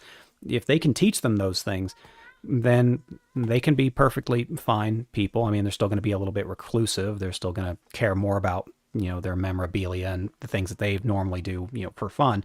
But they can be, relatively decent in conversation. Now you take an ISTJ who grew up essentially without parents, like in the case of Jeffrey Dahmer, who had no parents, Essentially, there was a bedridden mother who didn't care what her son did, and then there was the father who was always out working because he refused to come home to his crazy wife. The ISTJ had to come up with his own programming, and he just went with what he liked, and it fascinated him to see small animal bones, to hear them clank, or to collect them, and that eventually evolved into something else because he was following his own programming. He was left to his own devices as someone that desperately needed programming. Ended up becoming a serial killer. So, some ISTJs can grow up very perfectly decent, and then other ones turn into serial killers. That's life, right?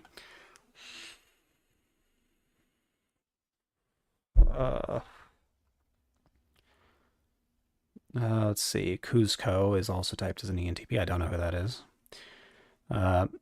Ted Bundy is typed as an ENTP. Now, I know Ted Bundy was a killer as well. I'm not sure. I'll have to do a deep dive into his biography. I found ISFP the most relaxing type to be with, but you need to have some kind of same interest. Yes!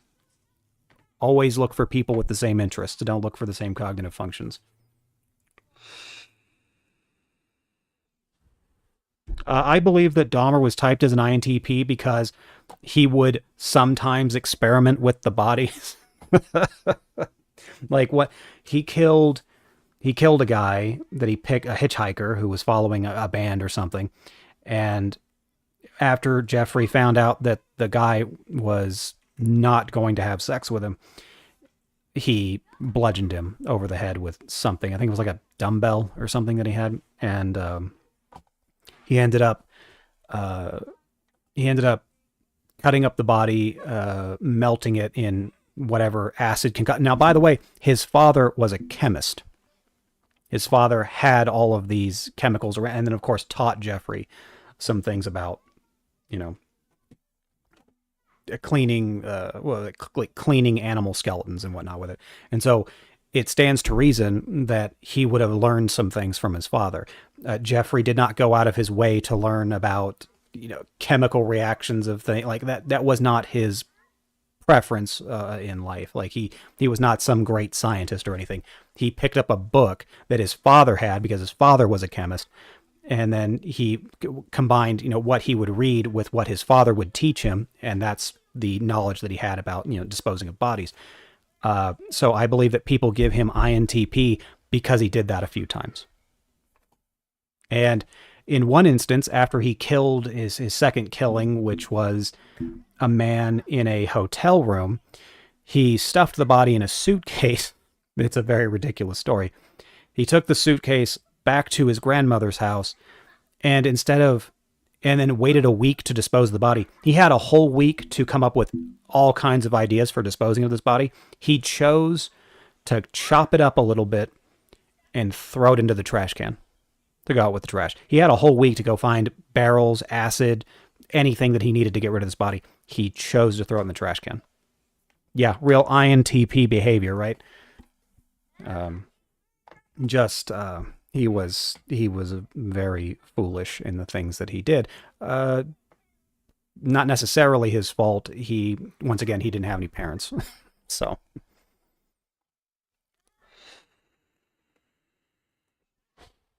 Let's see. I guess it's he was socially awkward and the experimenting with animals. Yeah, like he didn't really experiment necessarily with animals. He just liked their skeletons and the death. He liked death, essentially. So people give him INTP because he put bodies in barrels and, tried to, and then preserve them. Like, yeah, it really takes a genius to crack open a book and then read exactly the kinds of, chemicals that you need to preserve things. Yeah. People, as Harley say, they go off of stereotypes and then just try to apply these stereotypical things that may or may not be correct about a personality type and then, roll with it. So Jeffrey Dahmer, ISTJ, not an INTP. I made a whole video on that. You know me, you're stereotypic. I'm going to just dispose of the body the fastest possible way I could think of. Yep. Now, what's thinking ahead? Yeah, what's that? Pretty sure Hitler is correctly typed as an INFJ. Hitler was not an INFJ. That was probably it. That must have been one of the first roadblocks that I had on my MBTI journey over the past 10 years. One of the first ones was I would read about INFJs, and then I would find out that people typed Hitler as an INFJ. And I'm like, one of these things is not like the other. Hitler was very well known for his angry outbursts and relying on his advisors to make decisions all the time. He was not an INFJ. And of course, if he was an INFJ, he would have taken a far more diplomatic approach to getting Germany back on its feet and doing those kinds of things. Not going to war with the world because he assumed that the Germans were just better than everyone else. Therefore, they should be able to win. Which, I admire, having that kind of pride in your country, but he didn't think that one through very much. He was angry, had a chip on his shoulder, and he wasn't very charismatic. If you ever watched any of the, any recordings of him in the old black and white, he was just very angry. And he was talking to a very angry people who were very upset. They were in poverty, going hungry, and many of the people were just upset. And so he played into their anger. That was as far as his charisma got him. And then, of course, that did get him to be, a leader of Germany. But INFJ, no, not at all. Real question, is Jesus an INFJ or INFP? I would have figured that Jesus was probably an INFP. Probably. Once again, an INFJ would try to take a more logical approach to, using their own logic, of course, they would still try to take a more logical approach in, converting people to this new thing. And that's assuming that they did, in fact, get a image or a prophecy that told them that they were, in fact, the son of God. So I would type Hitler as an INTJ. As for Satan being an ENTP, it makes sense on some levels, wanting to go against, going against the established order of things. So I can understand that. But why would an ENTP do those things without a whole bunch of backup plans or planning for contingencies? No,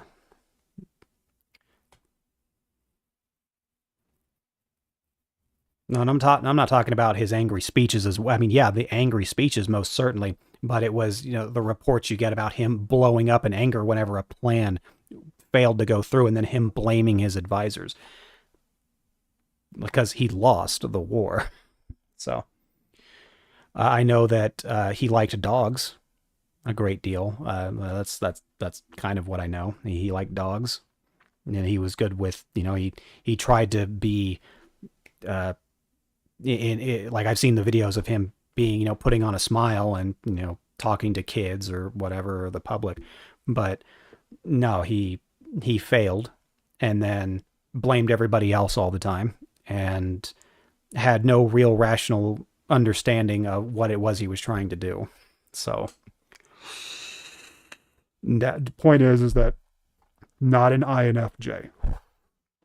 Extroverted feeling, he was missing that.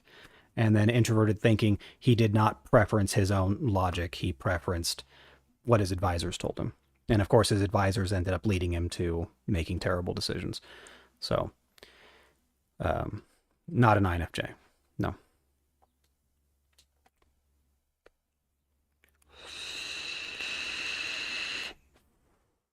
Most likely INTJ. Maybe we'll develop a time machine and then we can go back and talk to him. But I don't suspect I'm going to be wrong.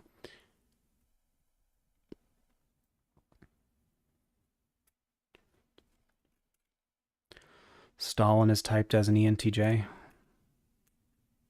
on personality database. Where to find INTJs in real life? You can find them in your government. That's the most likely place to find them, is in your government. Your politicians, your people in high up authority. And I don't know a whole lot about Christopher Columbus or Stalin's personal lives. I just kind of know what they did in history. But you can find most of your INTJs either in high school. That's where you can mostly pick them out, or of course, much higher up. You can find them going to college and making sure that they're getting good grades in college, doing those things. And yeah, I wouldn't necessarily trust a personality database to determine types. I remember watching someone on TikTok that said that you should go to personality database to make sure that the type that you claim to be is congruent with types that you find on there. And I'm just like, nah, that's a mistake. What about Saruman?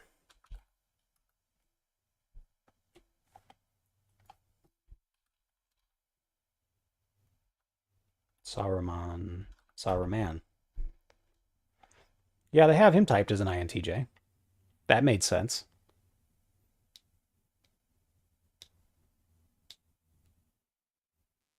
I think I would type Columbus as an INTJ and not an ENTP. Christopher Columbus. I have him typed as an ENTP. Do they give any reasons as to why they believe he's an ENTP, or they just say it? Very close to being an ESTP.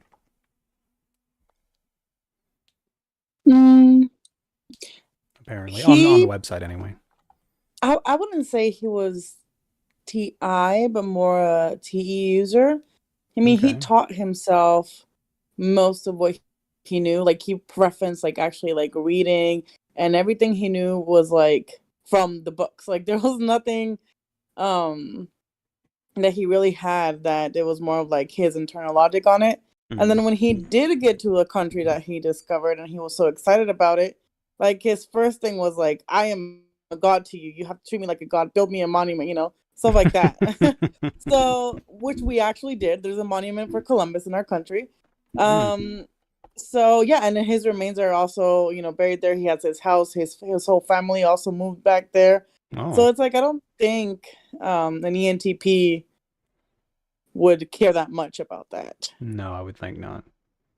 So for me, especially because he had everything planned, right? When he went to the Queen, everything was planned of what he was going to do. Oh. He had all the maps. He had everything that he was going to do based on his studies of how he was going to get to India, what he had learned in the books. So I wouldn't say ENTP. There you have it. Apparently Christopher Columbus was some kind of grand introverted intuitive.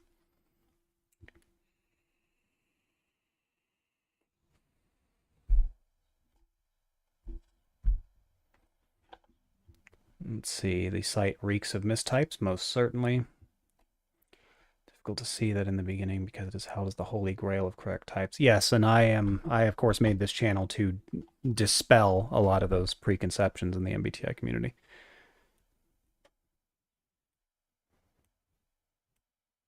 Yeah, didn't Columbus show up and was like, oh, we must have hit India, so you're all Indians? Or was that someone else? People say that he said that, but I don't know if that's true. Mm-hmm. Yeah, I don't. I know that he named them Indians, and that's where the word comes from. Mm-hmm. But I don't know if that's actually true, or that's just something that people say. When someone says, "Oh, well, a historic figure said this," there's no way to prove it. Yeah. So we don't really know. Don't really know. What if I got Obama? Yes. Here, someone was telling me, asking whether or not he was an ENFJ or something. I was like, could have been an ENFJ just because of the idea that he wanted to say whatever it took to get people to, keep him in power. Maybe, most certainly, but he didn't try to change anyone's opinion or anything. But what else did they type him? Or ENTP? Definitely not an ENTP. An ENTP does not go on national television and say the dumb shit that he said. There was no chance of that happening.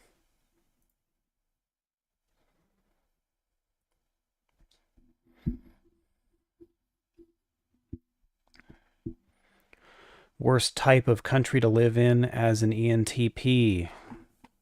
Well, I haven't been to all the countries, so I couldn't tell you what the worst one would be. Definitely places that don't have a technology. That certainly doesn't help. Yeah, Obama was certainly not an ENTP. There's no way. I mean, you're in an incredibly powerful position, and you're choosing to go with the most irrational choices for leading a country. Like even coming down to creating more division between people, and then saying things that were obviously not true that could easily be debunked, but he decided to go on national television and say them anyway. And it's just not good. Yes, an ENTP can live anywhere, but we were wondering what the worst place to live as an ENTP would be. Any place that was super big on tradition and punishes people severely for going against tradition. So any of those places would probably be bad.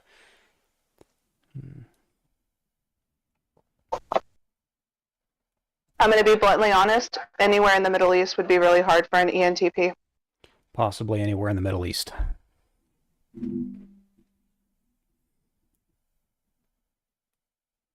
Star Wars. Anakin Skywalker as an ESFP? No, I don't buy that. Darth Vader as an ISTJ? Possibly. Obi-Wan Kenobi as an INFJ? No. Big no. Let's see here. Luke Skywalker, INFP, no. Leia Organa, ENTJ, also a big no. Palpatine, pretty stereotypical. Possibly an INTJ, possibly an ENTJ. Ben Solo, Kylo Ren being all angry all the time. I would need to know more about his character. I understand why people would want to give him, the angry INFP status, but there are some things that he does that gives me the impression that he was an ISTJ, but possibly. Yoda, INTP, big no. Han Solo, ESTP, yes. Han Solo was an ESTP. Padme Amidala, ENFJ, maybe. Jar Jar Binks, ESFP, absolutely. It's interesting. They typed Jar Jar Binks as an ESFP, but also Anakin Skywalker as an ESFP, and they're both in the same movie. And their cognitive function preferences are much different from each other. That's interesting. C-3PO, ISFJ, I can see that. Rey Skywalker, ISTJ for Rey Skywalker, and they have her typed as an ISFP here. They have her typed as Luke Skywalker, essentially. That's odd, to say the least.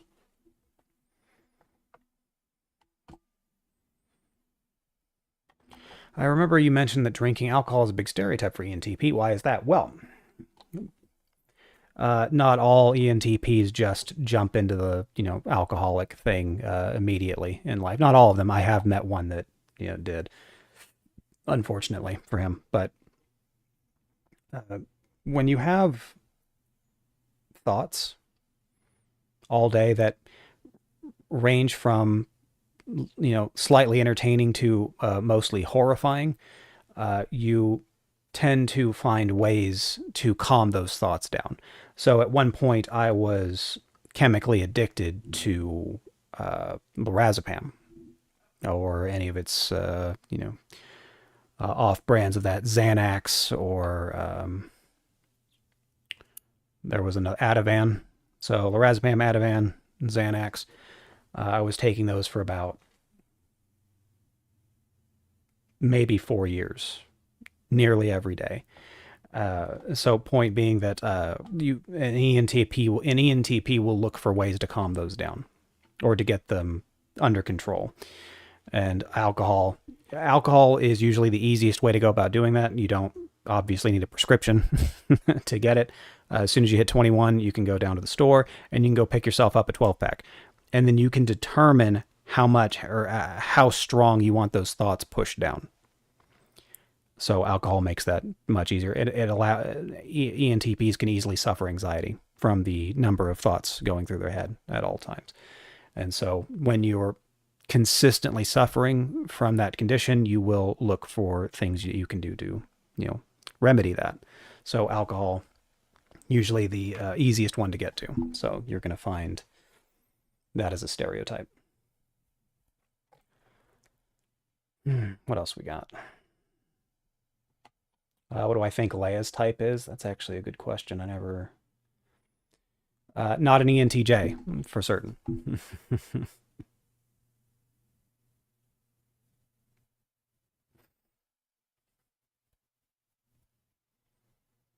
Let's see, what types of dogs are typed as ENTP?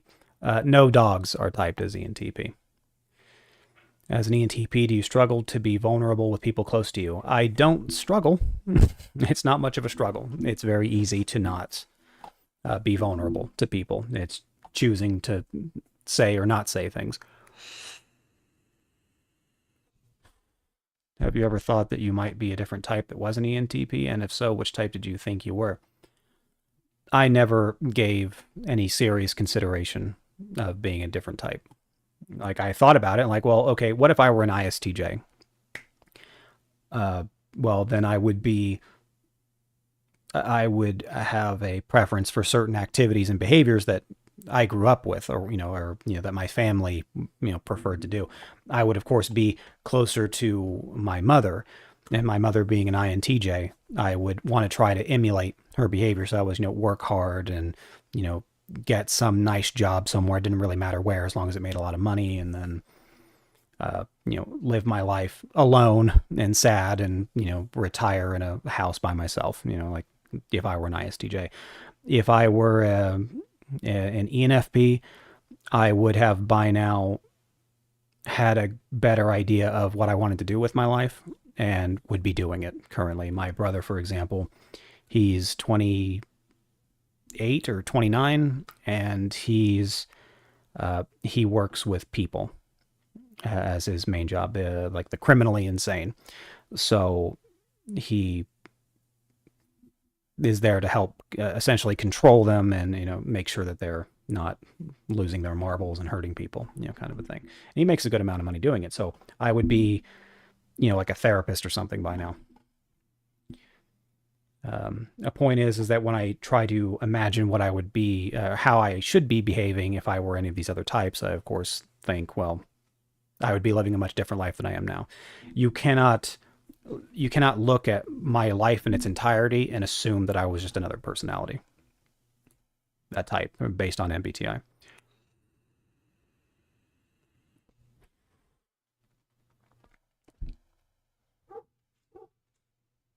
Is it raining? Kind of, sort of. And yet it's like 88 degrees in here.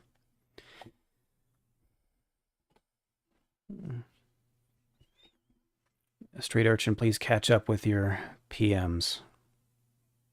Private messages?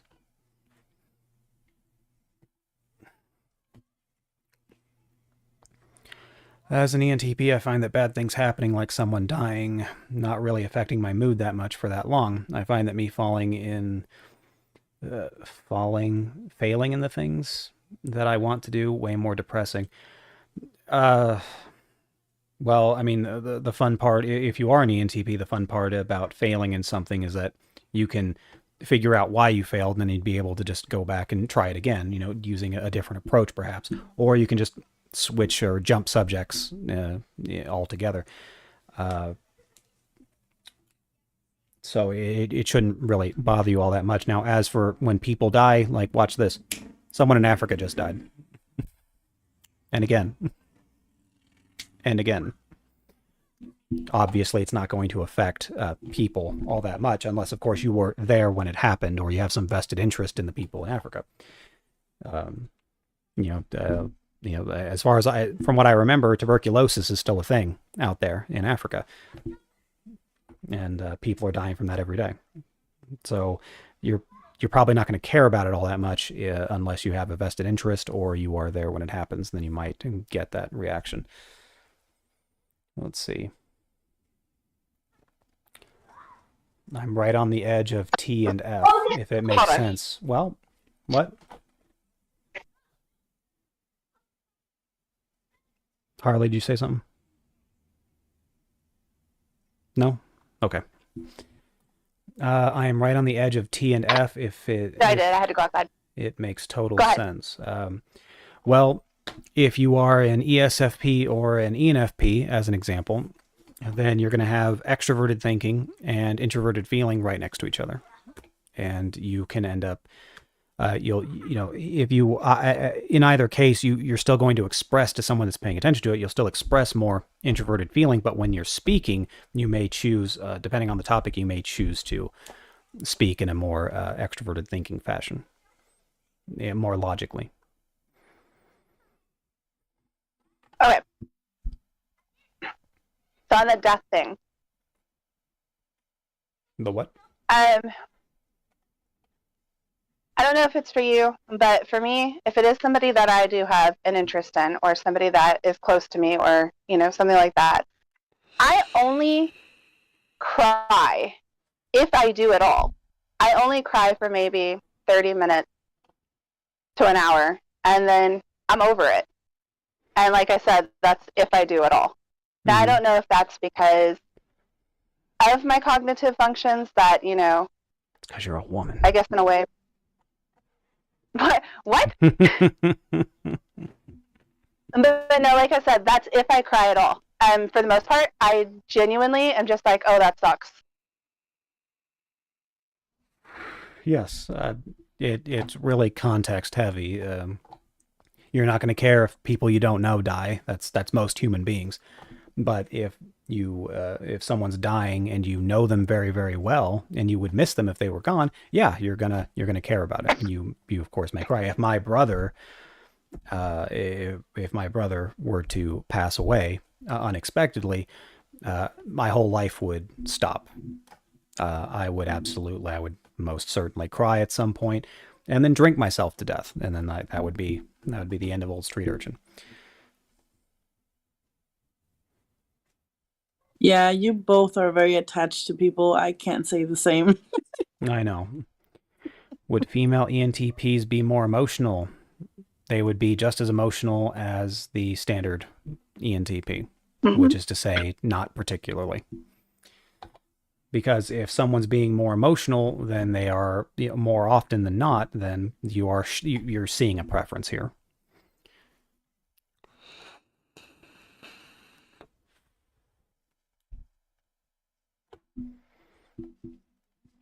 My therapist always taught me to say I feel instead of you did. Well, most of the time therapists are wanting to know how you feel. And don't fall into that trap, of course. I didn't. But what's wrong, Ben? I was going to say with the whole I feel and don't feel thing when it comes to feelers and thinkers, I think there's like a big misconception on that from what I've started to notice for the past month.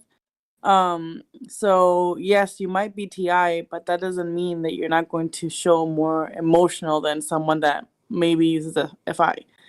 It just depends on the person. Depends on the person. Context is important. I think the best way to deal with as an ENTP is to find some kind of healthy, fun distraction. Yeah, whatever you consider to be healthy and fun, if you can.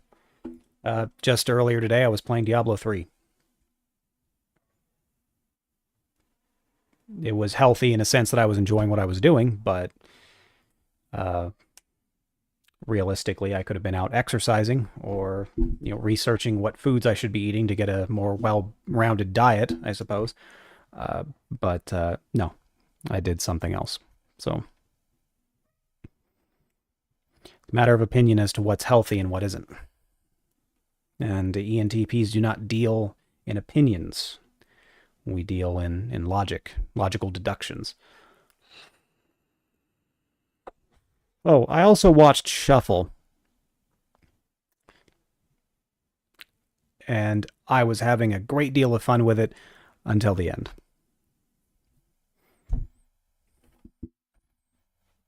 Whereas my brother, my ENFP brother, he also had a similar problem with the ending, and he was like, "Shuffle? You mean shoeful, as in shoe full of insert expletive deleted?" Therapists are very feel your feels oriented. That's true. I felt and still feel weird when my therapist would be like, tell me about yourself or tell me how you feel. It's weird when they tell me to say it. Yeah. Most people, we live in a far more industrious society where we don't just go around talking to each other about how we feel anymore because, well, we have other things to do. We have bills to pay, mortgages to, get figured out. We have car payments. We have jobs. We have a lot more stuff going on that is not based on the human, like the purely emotional human interactions anymore. So to have, even if you were to talk to an INFP, like for the first time, and you say, hey, I want you to tell me your whole life story. An INFP who's going to work and is dealing with their own crap every day, they're still going to be taken aback and go, whoa, you want to know about my whole life? Like, really? Where do I even start? And then they would be fumbling over themselves to give you an accurate account of their life story. We don't live in that kind of society. Do you think it's true that ENTPs are one of the most sapiosexual types? Now, if I remember correctly, sapiosexual is the attraction to someone's intelligence. That is correct. Possibly, but I doubt it. If we were, and if it was going to be ENTPs, it would be ENTP females. You can, but typically a heterosexual ENTP male isn't going to be as interested in the female's level of intelligence. Like an ENTP is, traditionally, they're not going to care if their partner is a super genius intellect. It's super nice if you'd be able to have some basic conversations back and forth. But what's really important to a male in general, youth, beauty, fertility, typical stuff. So would I say that ENTPs are the most sapiosexual? Maybe the females, because females are generally more attracted to the intelligence of a man. So maybe them. I would say females in general are more sapiosexual. In general, not all the time. I'm just saying in general, females are going to be more sapiosexual than the males. So let's see. I was taught to say feel as a way to manipulate the situation. Well, that's a poor way to manipulate situations, is to go with I feel. Because if you're talking to a man, your stereotypical man, as soon as they hear I feel, a lot of them tune out to what you say next.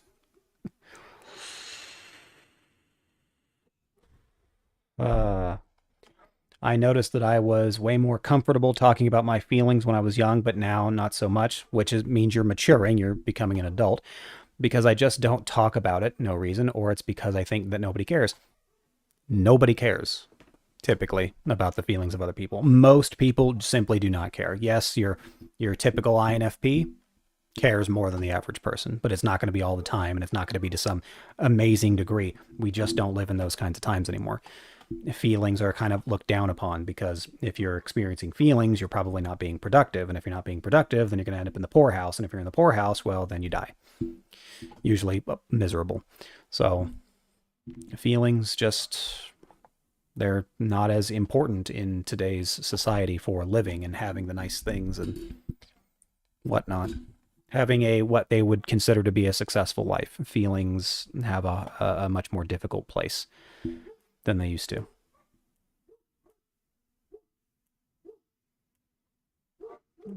Not sure if that made sense. Relations are what men think about. Most men do think about relations. We're talking about physical relations, I assume. But yes, as I said, growing up, you will learn that feelings aren't as well respected. And so you will talk about them less and less and less, and you'll try to bolster your life with whatever other functions are more helpful to you.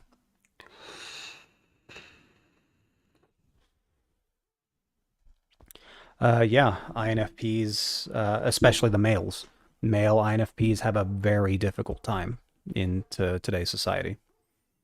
They have a much more difficult time than other types, by a lot. Unless you're like Johnny Depp. If you're Johnny Depp, you're you were probably okay.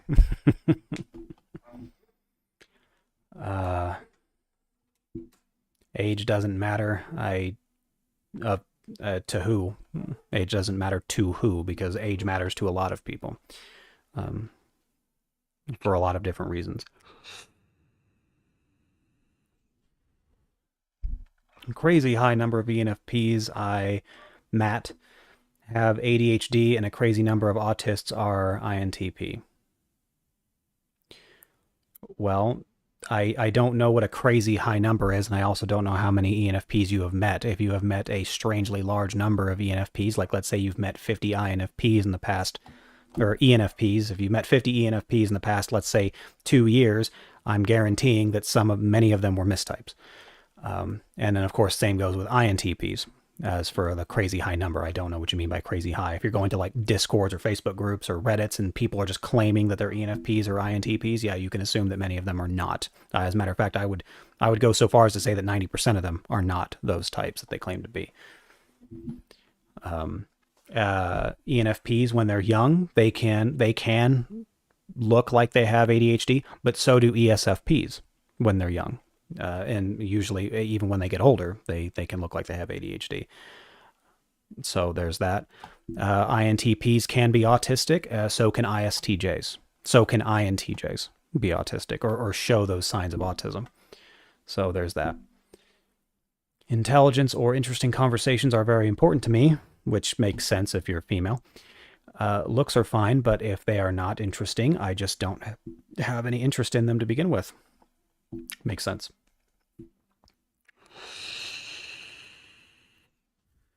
Do you think the world is going into a more feely place with how people are acting nowadays?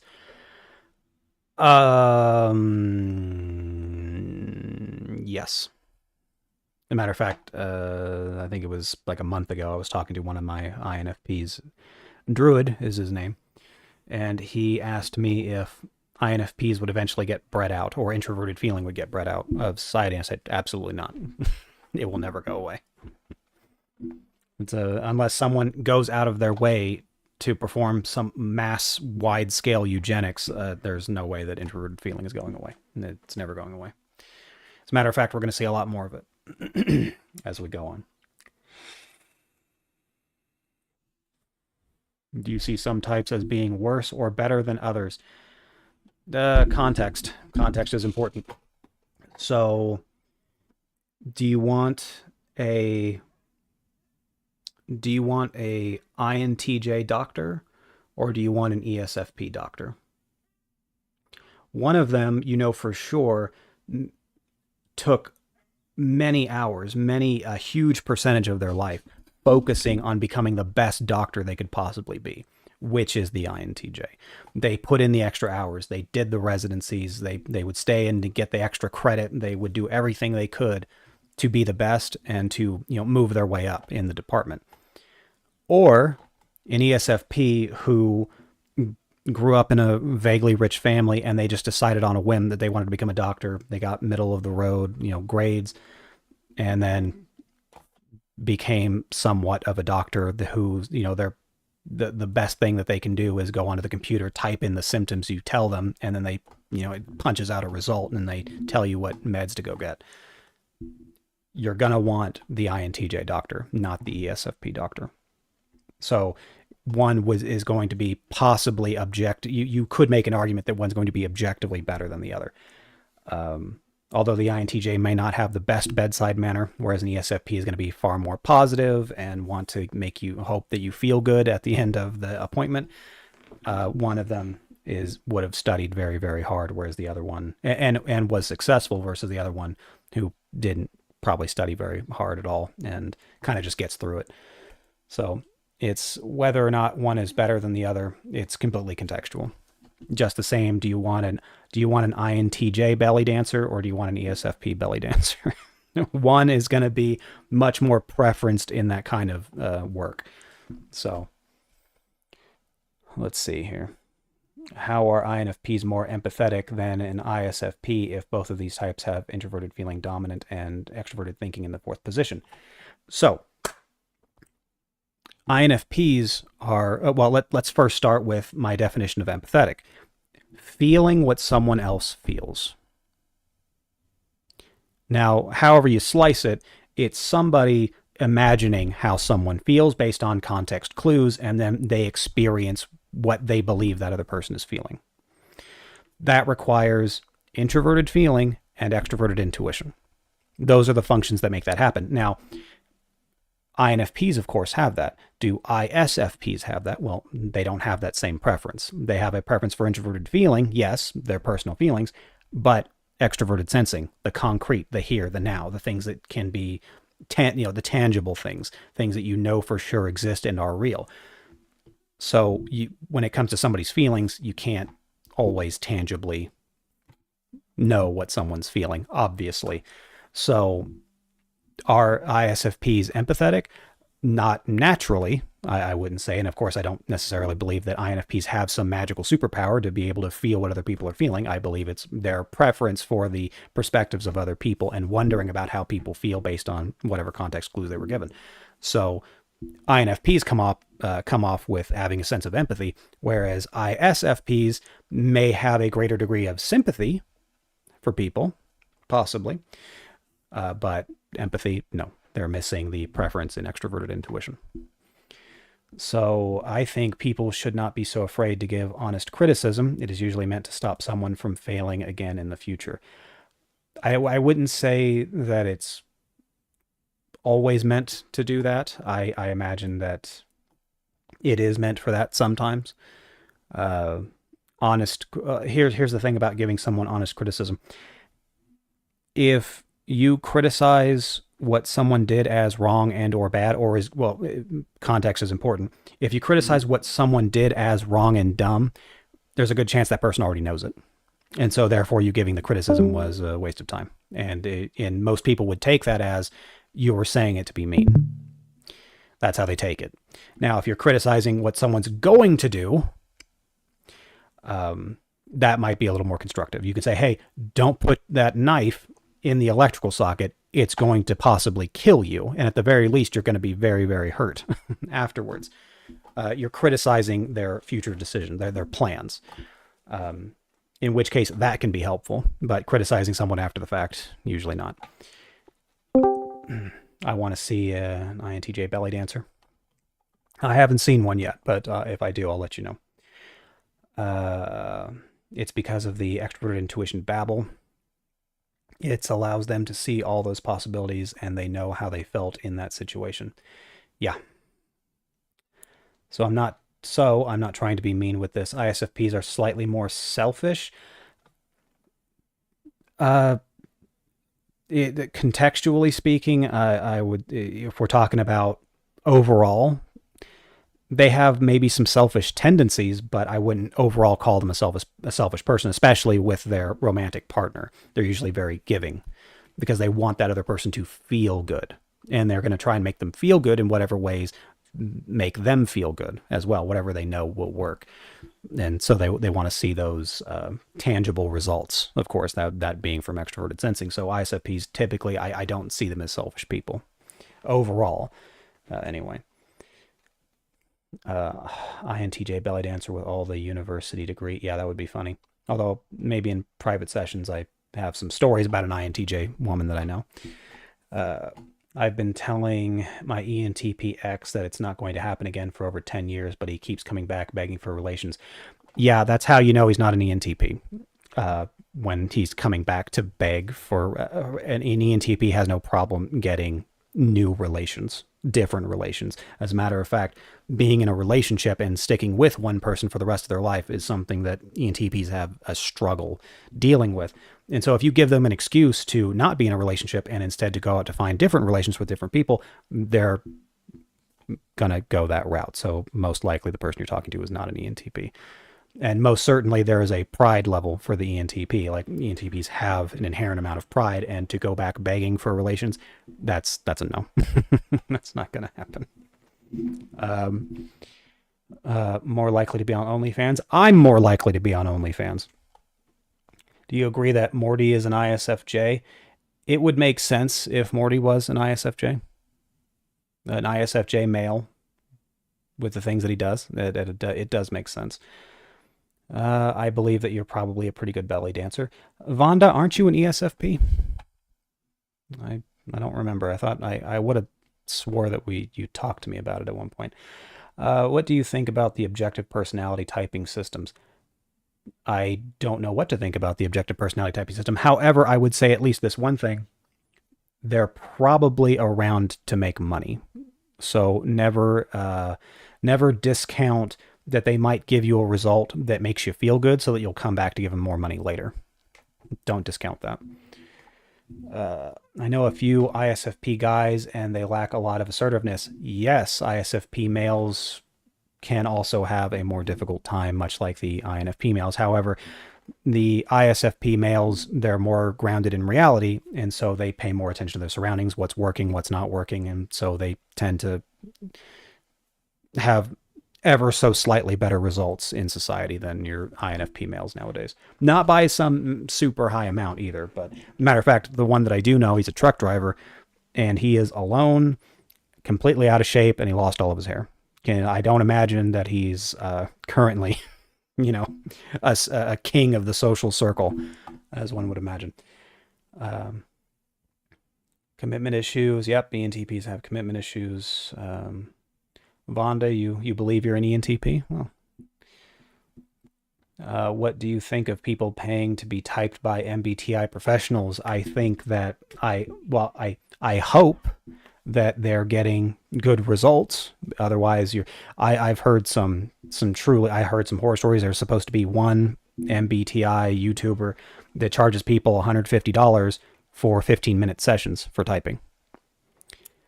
And hopefully you're getting very helpful information in those 15 minutes. Otherwise, you're getting ripped off.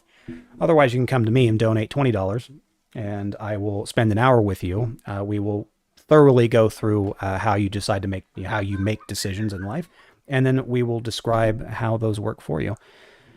So, hey, let's check what type is Melissa Talks on PDB. Let's find out. Because every time I do a stream, someone has to bring up Melissa Talks. Let's see here. They have her typed as an ENTJ. Yeah, that's good. I like that. That does make me smile. Second to ENTP, of course, she is neither of those things. So, good times. You know what's interesting? I had a thought about it the other day, and I was thinking to myself, maybe these people aren't wrong about their types. They have their own system of MBTI. They call it MBTI. It's not MBTI, but they call it MBTI. They use a lot of the terminology from MBTI. So maybe in their system, she says that she's an ENTP, right? But that's what it is in her system. Now, in actual MBTI, she's not an ENTP, but in her system, it is. And maybe that's all we're dealing with here. We're just we're mismatching some of the terminologies. We just have to figure that out. I think that maybe Melissa is just an ENTP who plans what she says on camera before recording. But the question is, would an ENTP actually stick to that? I plan on what I'm going to be talking about before I make a video, like an actual video, not these live streams. Like, I come up with me or my assistants come up with a topic and then we kind of jump onto it. But of course, it devolves into something else. But even when I plan and make videos structured, they're not like hers, obviously. No, but for certain, Vincent, she's not an ENTP. Most certainly not. Melissa Talks is a plague on your streams. This is my first stream. Yeah, she gets brought up at least once on my 4-hour stream. So, you can go watch her and have her emotional breakdowns, on camera. Go for it. If you still think she's an ENTP after that, then you don't know the system. So far, someone has to mention her at least once. Yeah, it's probably because of the video I made at one point.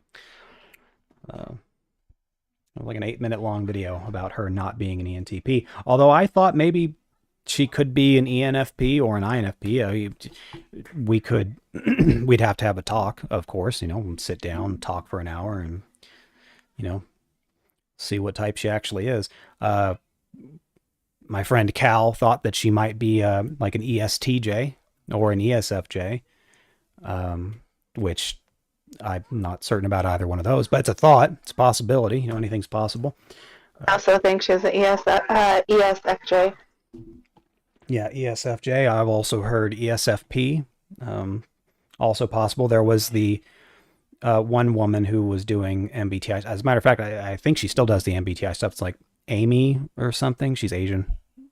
I don't remember. I think her name was Amy. She made a video telling people that she was an INTJ, and then she got typed by somebody, and they told her, well, you're not an INTJ, you're actually an ESFP. And so they believe she's an ESFP doing MBTI stuff, so it's not, not out of the realm of possibility.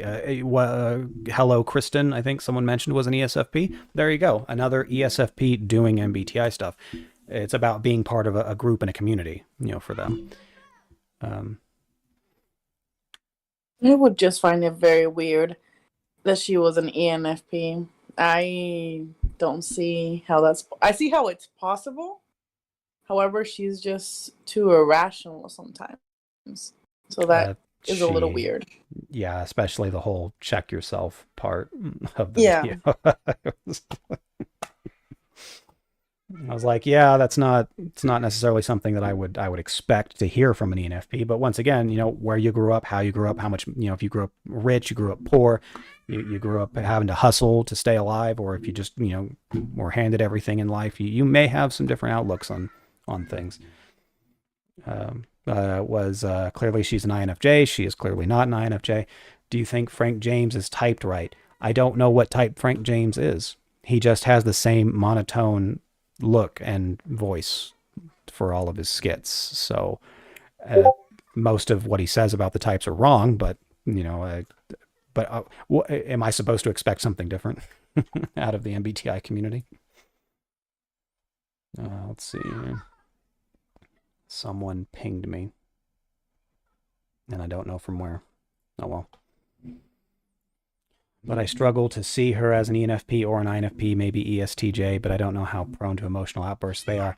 They're not. ESTJs are not prone to emotional outbursts, and in fact, they generally wouldn't waste a whole lot of their time doing MBTI unless it was making them a great deal of money, and they would have had to put a lot of time and effort into even getting to the point where she is now. And so that kind of effort is, unless you're seeing some rewards there, the extroverted thinking rewards, an ESTJ is not going to bother with it. But if you want to be a part of a community like MBTI, well then, an ESFJ would be more prone to doing that. I have to test her memory and how often she preferences it. Frank James is typed as an INFJ on PDP, PDB, and he says he is an INFJ. I doubt it a great deal. The big doubts, super big doubts. But he seems boring enough to be an INFJ. So, that's absolutely possible. But at the same time, I mean, unless he's making a great deal of money doing what it is that he's doing, I don't know why he'd be wasting his time. Which he gets a lot of views, so I don't know how much his 100,000 views gets him on a video, but maybe it's going well. He would of course also be always trying to improve those numbers, and at last I saw his numbers were going down, so I don't know if he would still be on that as an INFJ. Doubt it though. He seems more likely to be an INFP is my point. I think Melissa mentioned at some point that she used MBTI to help companies or something. I'm not sure though. I don't know either. Could you be a XXXJ and still have ADHD? Seems unlikely, don't it? Seems unlikely. That's possible. I assume everything's possible until proven to not be possible. If I had a company, I would not hire her. Oh, she seems kind of strict in things, so she might be good supervisor, micromanager material. Vonda says, he's not boring. I suppose you're talking about Frank James. I can't watch his stuff for longer than like 20 seconds, and I'm like, please turn it off. I can't watch it. But like I said, I'm not interested often in the content of other MBTI YouTube creators, because I usually end up just picking it apart and saying, well, this is wrong, this is wrong, this is wrong, this is wrong. And it frustrates me to hear it, because I've been hearing it for 10 years. So as an MBTI specialist, it would seem to me that her understanding of actual MBTI is not there. So she has her own system that I assume she's cobbled together from a great many sources that she's read from over the years on the internet or in books or whatever, and then she just threw them together in what she felt was correct, and it was wrong. So understandably, but I that's how most of the community is. So I can't, I can't be really all that irritated by it anymore after 10 years. It's normal for people to get MBTI wrong. And so I just don't bother watching the content of others. Do mental illness relate to MBTI personalities? Like, I imagine anyone can have ADHD regardless of MBTI type, or other stuff like OCD, autism, etc. Well, so it depends on, so attention deficit hyperactivity disorder, that's ADHD. So it's being hyperactive, or what, they consider to be hyperactive. So typically it's the child that can't sit still. They're not able to focus on their work. They're doing a great many other things. They're looking outside, or things of that nature. They're not able to focus because their mind is constantly wandering somewhere else. Now, generally speaking, when that's happening, it's because someone has a strong preference for extroverted sensing or extroverted intuition.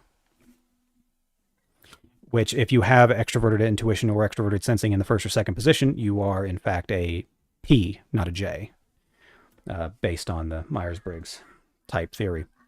So I believe that was the question that was asked. And so fundamentally, I don't think you can have ADHD and be a J. Now, maybe ADD, not ADHD, but ADD, perhaps, they have their attentions might be split. There could be an ISFJ that's too busy worrying about what's going on at home with the family life. Maybe the parents are arguing a lot, or they're not sure if they're going to be coming back to a functioning home anymore. And so that's where their mind might be at. Giving them a bit of an attention deficit disorder, but to have a disorder is more of an aggregate thing. It's something that you're born with and you can't really turn off. So,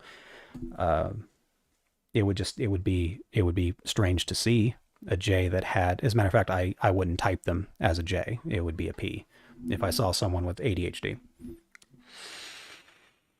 What do you think of PDA? Who?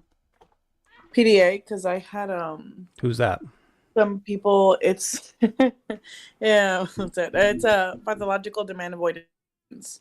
So basically it's when someone for example, they tell you to do something and you just do the opposite because you don't want to do it, or you just kind of ignore it or avoid doing it, which I would assume would be also more related to any users and not SI, because right. SI kind of follows more a pattern. So I'm certainly averse to acquiescing to the demands of other people.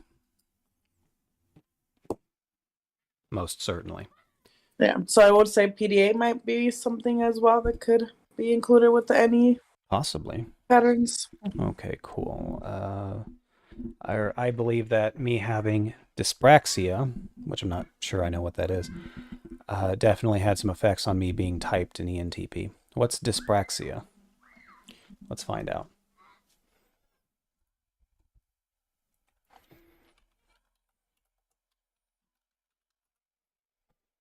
A neurodevelopment disorder of movement and coordination in which messages sent from the brain to the muscles are interrupted. It is often identified in early childhood, but can also come on later in life after an illness or an acquired brain injury.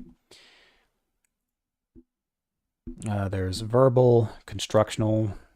This is to do with spatial relationships. Ideational dyspraxia affects the ability to perform coordinated movements in a sequence. So which type of dyspraxia do you have? Apparently there's 4 types. Okay, cool. I guess I have either extroverted sensing or extroverted intuition. People and teachers always told me that I'm scatterbrained, head in the clouds, and was very easily distracted. I'm still easily distracted by this day, to this day. So it comes down to what you're being distracted about. So if you're daydreaming about fantasy worlds, things that don't exist, imaginary scenarios of things that could be existing, things like that, well, then you're expressing, you're preferencing, maybe not preferencing, because it might not be all the time. You are choosing to engage your extroverted intuition. But if you're imagining what you're going to be doing, physically, like what you're going to be going out to go eat, or what movies you're going to be going to go see, or what kinds of clothes you want to be wearing, or how you might look or feel in the future, those kinds of more physical, grounded in reality aspects, well, that's extroverted sensing. So it's not that you have ideas, it's about what the ideas are bringing to you. I struggle to finish tasks or focus on a task. Well, that's normal. It's normal. It can happen with ESTPs, ESFPs, ENTPs, and INTPs.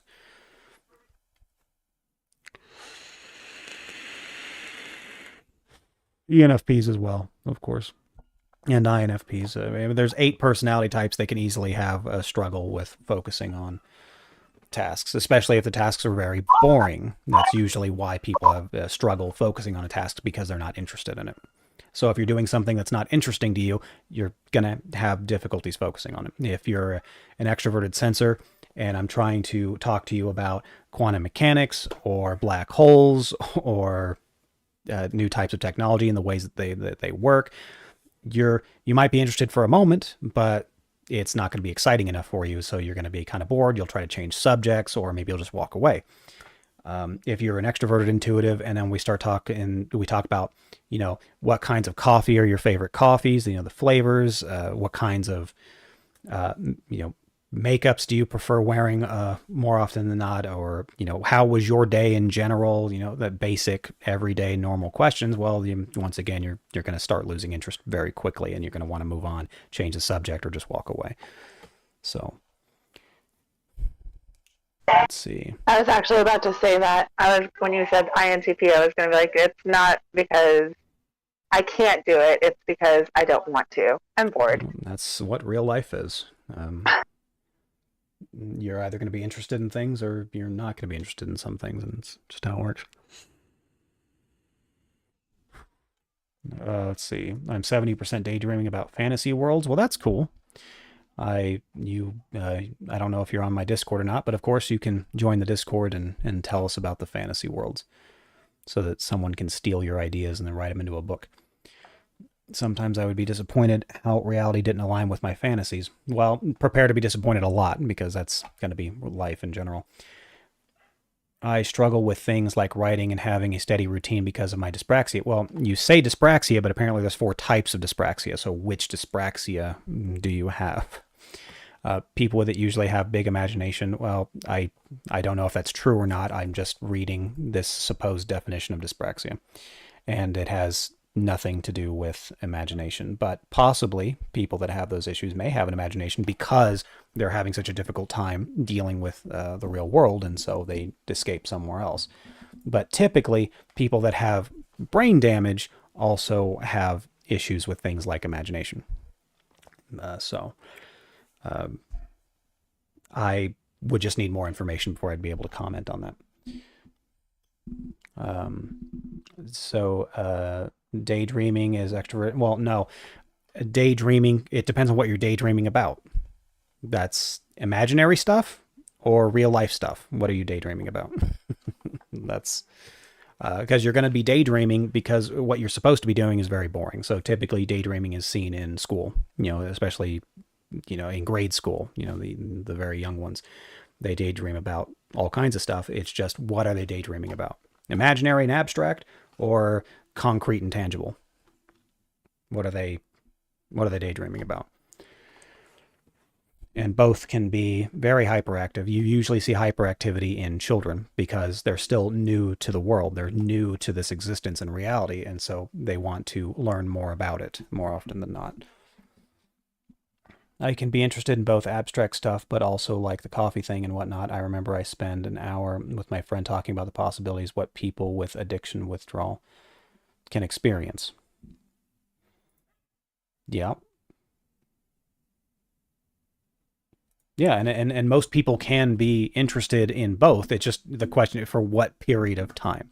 An extroverted sensor, preferenced person, depending on their age, of course, as they get older, some of those functions start to, come out a little bit more. But generally speaking, if you're talking to a 16-year-old about, the what if possibilities, and that 16-year-old's an ESFP, they're not going to be that interested in it. They're going to want to get away from that topic and talk about something else.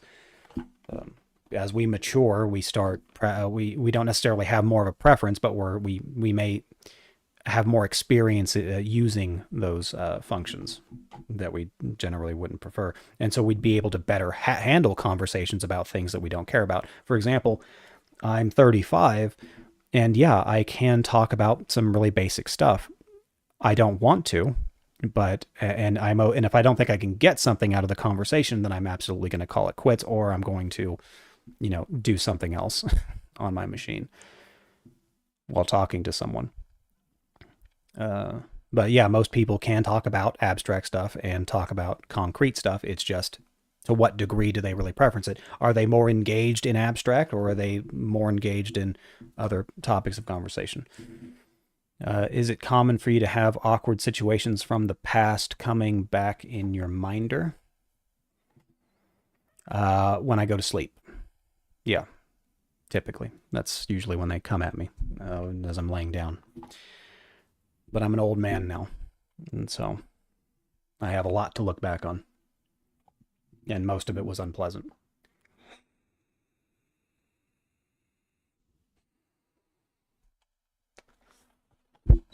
I had someone recently tell me that extroverted intuition was simply idea generation. And I did my best to explain to them that if that were true, then 90% of people would be typed as some kind of extroverted intuitive.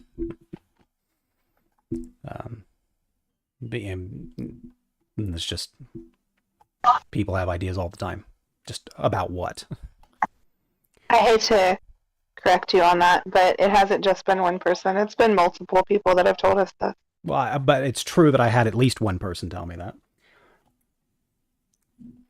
I would daydream about superheroes, having imaginary debates about whatever topic, fairies, when I was young, in an idealistic world with no prejudice, and how that would look like more and more.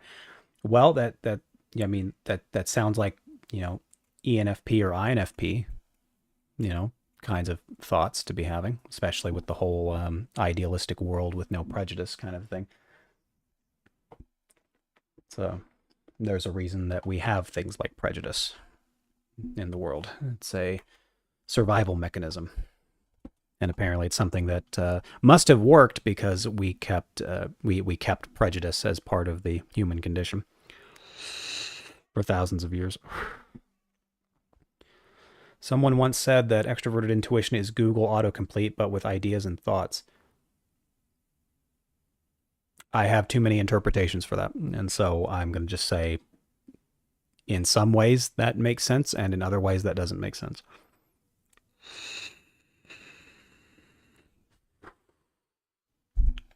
You talk to an ISFP and you say to them, look, I need to get a birthday party going, and I need you to figure out what it's going to be about. What are we going to be eating? Where are we going to keep the presents? How's it all going to be set up? They're going to have multiple ideas about this birthday party and how they want to have it done. And they may even decide to change some aspects about the party, their plans for the party, as time goes on. But it's an ESFP having a bunch of ideas, idea generation. Their ideas are generally about physical needs being satisfied. That's generally how their idea generation works. So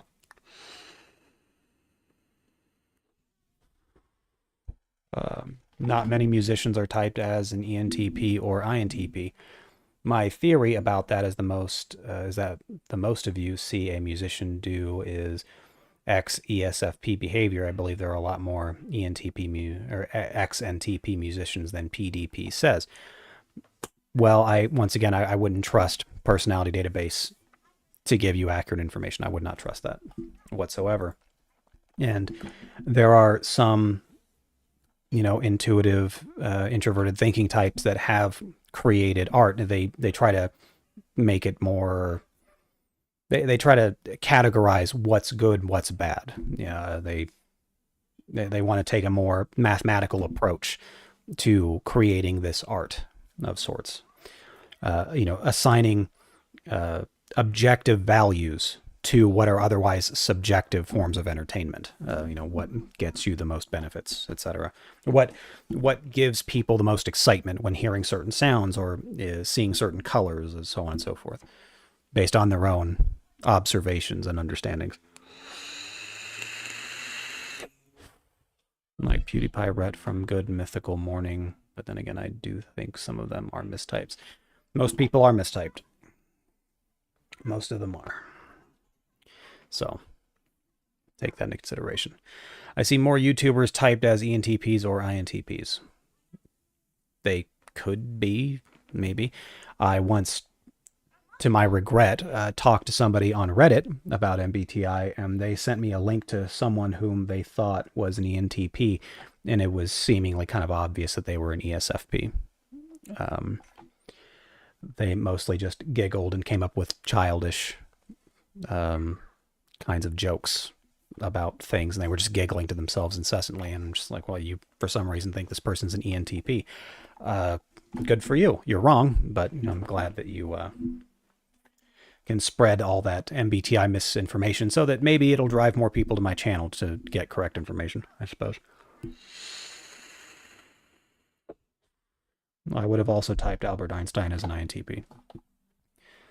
I like logical facts about UFOs and the mathematics of fractals and black matter, and I assume you meant dark matter, and of course quantum physics. Does that actually make me a S? Well, it depends on how much of your time you're actually devoting to those subjects. So if you're a preferenced extroverted intuitive, it would, specifically like an ENTP, then it would make sense that you would say to hell with life, to hell with showing up to work on time, to hell with these schedules and routines, because I need to spend the next 2 or 3 days just learning about quantum mechanics. Because that's really interesting to me right now, and everything else can just go by the wayside. That's how an ENTP takes those things into consideration. When they're interested in something, they need to figure it out. They need to have a personal understanding. Same goes with INTPs. Their INTPs are a little bit more structured, most certainly. They have more structure to their lives than an ENTP would, but an ENTP, truth is important. Gaining that correct knowledge is important, and it's oftentimes more important than everything else in life. And that's why ENTPs throw a great deal of things that involve reality by the wayside so that they can focus on things that obviously aren't going to benefit their lives immediately. So yeah, you can like certain things, but liking something and then devoting time to learning something, those are two different things.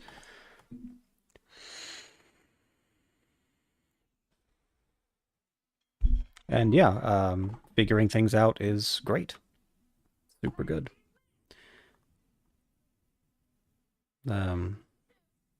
It just depends on what it is that you want to figure out, I guess. What's more important to you? What do you preference? And then we would look at our aggregate behaviors over time and to determine what we seem to preference as cognitive functions.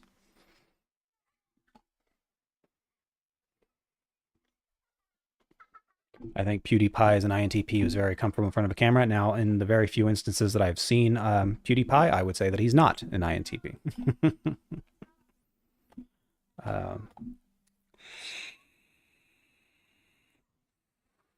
Most likely not, in fact.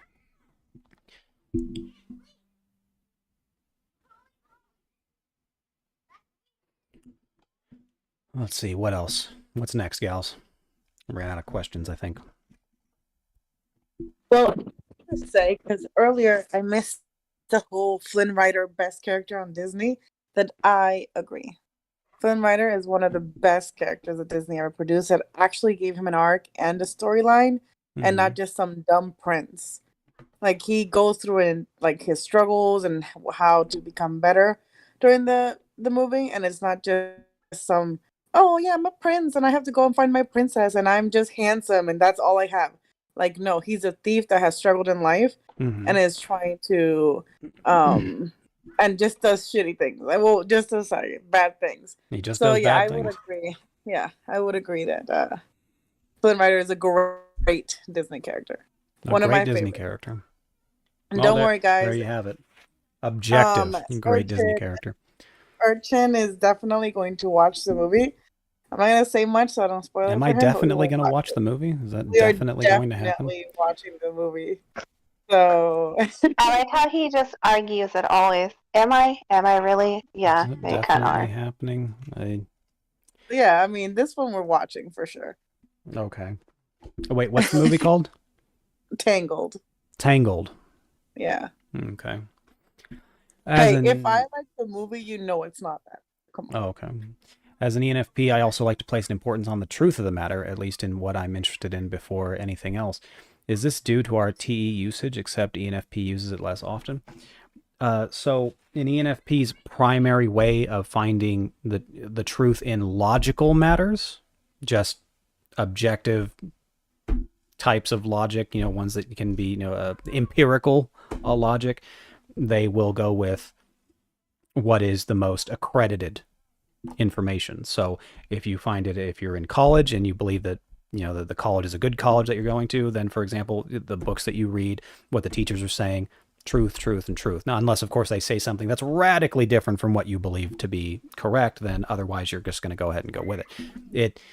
Now, the cool part about that is that most of the time it'll probably be correct, because the people that made those books, the people that came up with the material, that did all the research and whatnot, those were usually introverted thinking people that went through all of the processes of getting the correct information to the best of their abilities, usually in a scientific manner, and then gave that information to other people so that those other people can then preach it. And then that's why, of course, in current day society, we believe that most of us believe that colleges preach correct material, like correct information, etc. So it means that most of the time it's going to be right. Therefore, you can pick up that, in quote, truth, and then move on with your life. So you've acquired knowledge, you move on. So as an ENFP, that's what you will prefer to do. But you will not spend a great deal of your life doing your own personal research to figure out whether or not that's actually true. That's not something that you're going to preference doing, because, of course, that extroverted thinking is all about, it's going to tell you, well, what else do people believe is the correct thing to be doing, logically speaking, right now? Well, it's not spending a lot of time, wasting it on subjects that aren't going to bring you in more money. So you would rather go with what feels right, acquire that knowledge, and then, actually use it, apply it so that you can get something from it.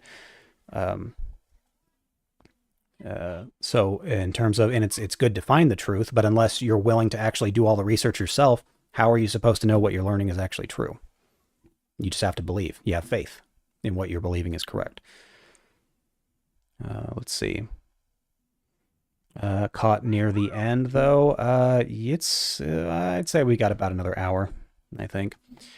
But it's being ages since I watched his content, so I can see why he might not be. I assume we're talking about PewDiePie again.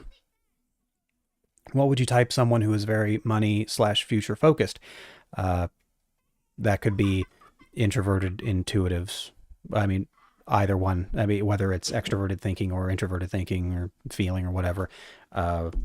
Introverted intuition cares about, in most cases, someone who has a preference for it will care about both money and their personal future. But that could also be said of an introverted sensor that grew up in a community, a household, a social environment in which those things were also important. But not the difference between introverted sensing caring about the future and introverted intuition caring about the future. Introverted intuition wants to take its own route to get to their personal success, and they want to keep moving up. To have a lead preference for introverted intuition, for example, it doesn't stop. You want to keep making more. You want to keep progressing. You want to keep moving up in the world. or in whatever it is that you choose to do, which of course comes with more money. And the more money you have, the more you can, let's say, spend on daycare centers for your kids, because you're not going to be there to raise them. You're going to be, trying to work and improve your life, financially speaking. And so, having more money is generally a good thing. So what would I type someone who is very money/future focused, introverted intuitives or introverted sensors? Let's see. It's almost 5 a.m. here, so I will leave the stream. It was fun. I will definitely join the Discord server. Bye. Bye, Babel. It was nice to have you here. It's always nice to talk to someone that watches anime. I'm confused. Logical reality is not fantasy. Why would that not be sensing? So, wait a minute. Logical reality is not fantasy. So why would that not be sensing? I'm so confused by this question. So why would it not be sensing that logical reality is not fantasy? I'm not sure what you mean by that. If you have seen, I'm gonna think on that question, and maybe I can translate it into a way that makes more sense to me. If you have seen or read Hunger Games, what type do you? I have not. Katniss, I have no idea. I didn't even bother watching the movies. I've got this friend who is a flat earther that justifies this flat earth using his specific form of Christianity. What type function disregards all accreditation regardless of evidence provided? So that's actually a good question, because there's two ways that someone can go against accredited information. One, of course, is introverted thinking. They're preferring their own logic to things. Or you can take a introverted feeler, but is way lower on extroverted thinking. Because just because you have a somewhat of a preference for extroverted thinking does not mean that it's your go-to function. So if you have extroverted thinking in the last position as an ISFP or an INFP, then you have other functions in the way that will oftentimes want to be preferenced first, especially if it's a subject that is very personal to them in their beliefs. And so, introverted feeling, introverted thinking. Now, when someone asks me if the earth is round or flat, I say, well, I have a lot of reasons to believe that the earth is round, but I haven't seen it from a far enough distance to be able to tell for sure if it was flat or round. I just have a lot of reasons to believe that it is round. So there's that. But in reality, I haven't seen it from space. Now, if I saw it from space and it was round, I'd be like, okay, well, it's round. I saw it.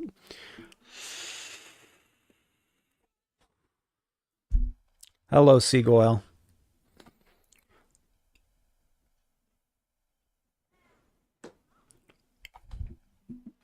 As for what type or function disregards all accreditation, if you could find a strong preference introverted sensor that grew up in a community that believed that the earth was flat, then that would also be a reason why they would say that.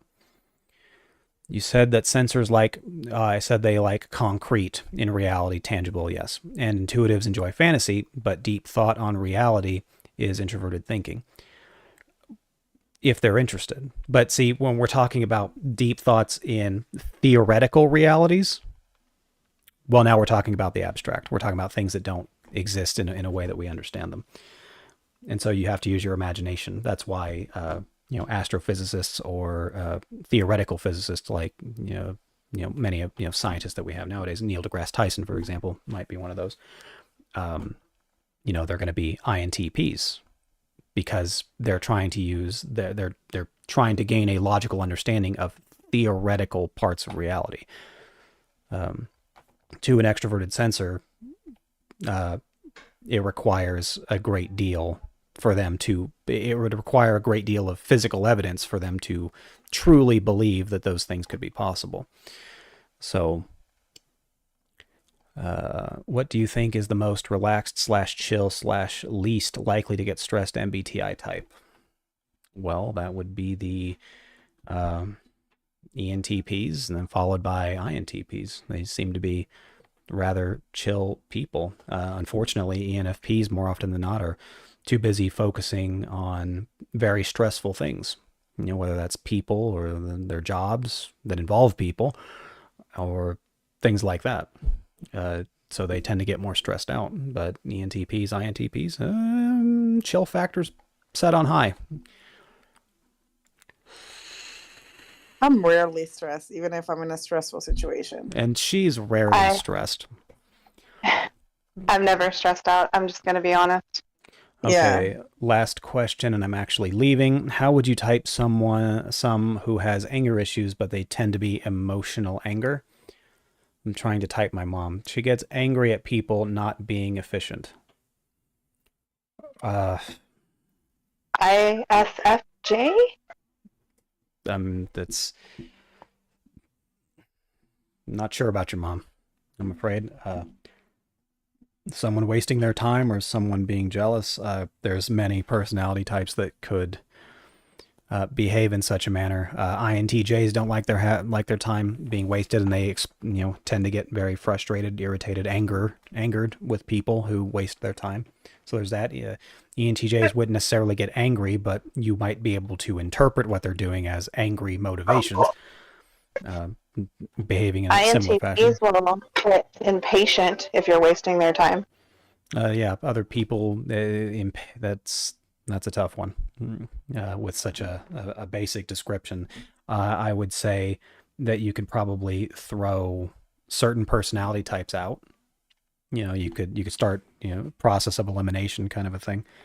I would first start with J personalities and then see which ones she might fit into for J's, and then work your way down from there. I think that being angry about inefficiency is very TJ. It's stereotypically that, yes, TJ, very much so. As an ENFP, I also disagree with that. Yes, it is true that stereotypically it could be TJ, but anybody that works for me knows I value efficiency, because that way I can get it over with fast and then I can move on to my next idea or just procrastinate. Like, my goal is to do everything efficiently so that I don't have to do it again. And I can do it fast so I can move on to something that's more interesting. There you go.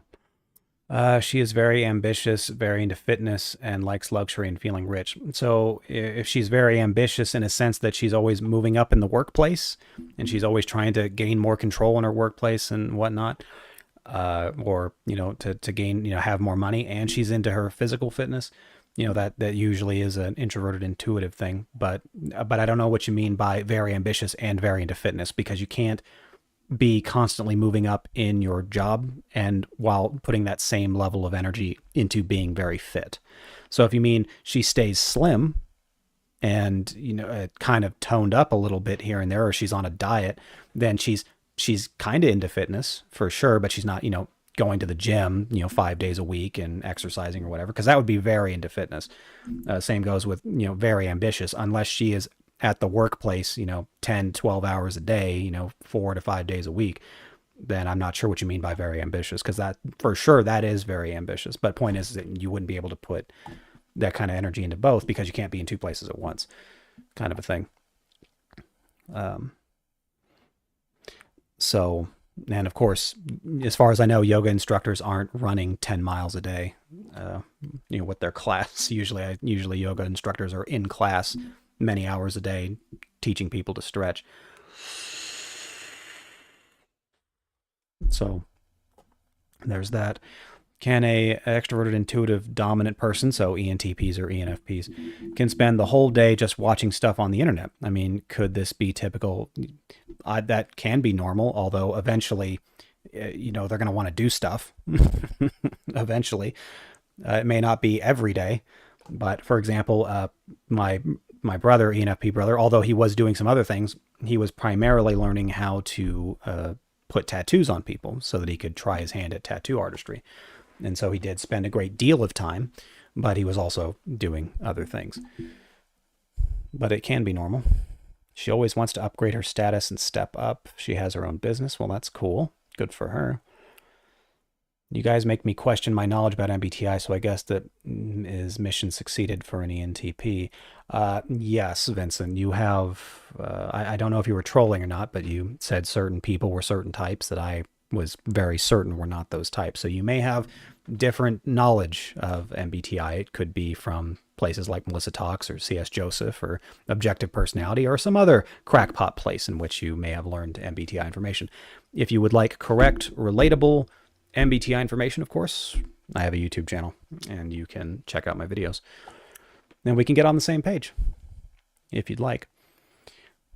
She has a very flexible schedule, but she is very efficient with her fitness, going 5 times a week, doing weights and doing cardio as extra. So it seems like your mother has a preference for extroverted sensing more than those other things, unless of course she's an actress and she's looking to move her way up, in which case maybe you could somehow go with an introverted intuitive preference, because that does require that you be physically fit as well.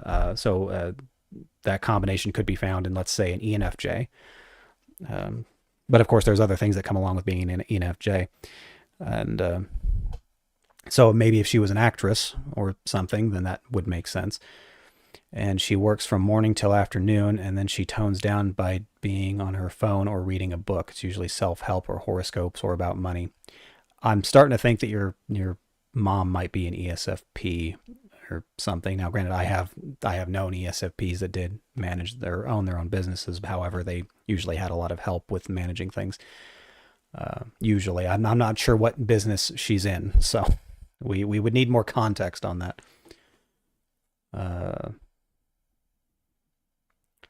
She never spends a lot of time on things that she doesn't care about, which most people don't, or don't benefit her, which a lot of people don't. So yes, there is a lot of information there. If she's working out 5 times a day for many hours, or not 5 times a day, if she's working out 5 days a week for many hours a day, it seems that she has a much stronger preference for her physical appearance, and so you could say that she's more preferenced for extroverted sensing is what it would seem like. So there's that.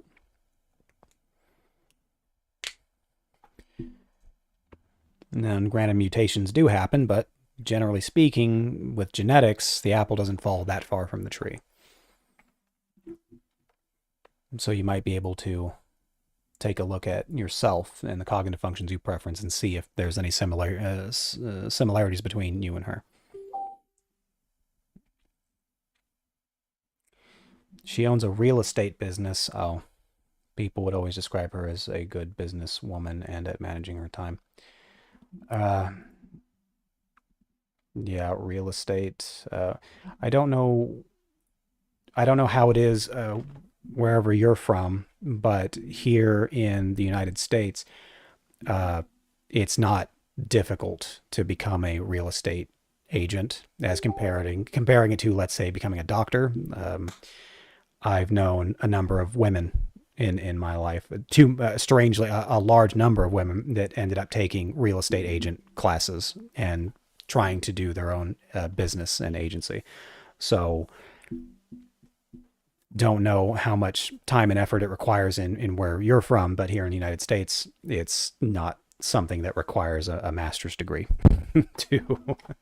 I knew a housewife who had been a housewife essentially for 12 years straight from 18 years of age, and was just a straight up housewife until she eventually wanted to become a real estate agent, and she just did it. So,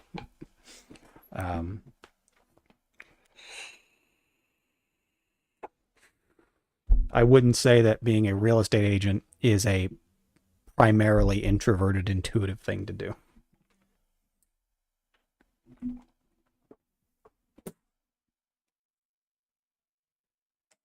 Seems like she has a stronger preference for the practical, the tangible, and concrete reality. So you may, in fact, have a ESFP mom. It's quite possible.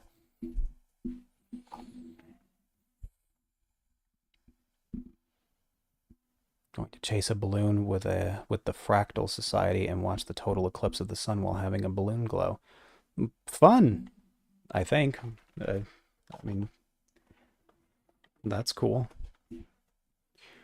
I thought she was an ENTJ, but her angry moments are too emotional, and she gets a bit hurt if people describe her as heartless, but she does come off very cold and harsh. Reality sucks. Life sucks for most people. And if we're lucky, by the time all of us are 40 years old, we still have moments of being compassionate towards other human beings. So it's perfectly normal for any personality to become a little bit bitter, maybe even a little more depressed as we get older, because life does suck for many reasons for a lot of people. So as long as she's able to keep a roof over your head and support you in whatever other financial ways, at least you can be thankful or grateful for that, I suppose. Well, any more? How many people are watching, actually? I can't tell. I can just base it off of the chats. 24. 24 whole people. Hey. Life can always have joy. It's just not always an option all the time for all people. I've actually been asked this a couple of times, and I'm kind of curious on what you think. Which type would you say is the least or the most pettiest? Most petty? I have seen ESFJs be very petty. I've seen ESFPs be very petty. I have seen some INTJ females be very petty. Coincidentally, in the most petty of situations, they've all been female. So I think that it might be more of a gender thing than a personality type thing. But I would say that anyone, if you're going against what someone wants in a very blatant, open, overt way, they have the tendency to become petty. And I would say ESFPs, ESFJs, and INTJs. I have seen them be quite petty. We are from Cyprus. She doesn't really have university degree for the things she is doing. But this business started from my dad, but she helped him. So she took it over. Oh, good for her. Keep it going. But no, I don't think that your mother, based on your description, has a strong preference for introverted intuition. I think she has a strong preference for extroverted sensing, based on what you've told me. But also, it's possible that she has a strong preference for introverted sensing if where you grow up, women are expected to, let's say, be leaders of companies or businesses, or they are expected to always be in shape all the time. Then, and that's what she was told to do, and therefore she's always done that, and therefore introverted sensing, could be that. Been lurking for a while with occasional questions. I've just got you on another screen under a tab. Yes, that's where I belong, under tabs. Immensely, people say that she did make it business better, and she even fixed many of the mistakes that my dad did, and she was making better decisions that progressed the business to be the something. What sort of characters did you look at today? Some more well-known characters, Star Wars characters. I think we brought up some Lord of the Rings characters, and brought up some non-fictional characters, I think. Not too many. Usually these streams devolve from the original, topic to just asking questions about types. That's kind of where we've been for the past couple hours. We've been on stream for 3 hours and 18 minutes. Goodness.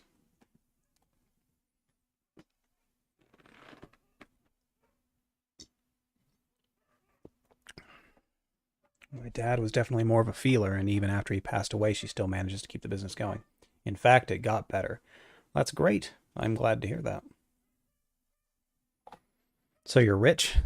Feel free to donate to my stream, or to my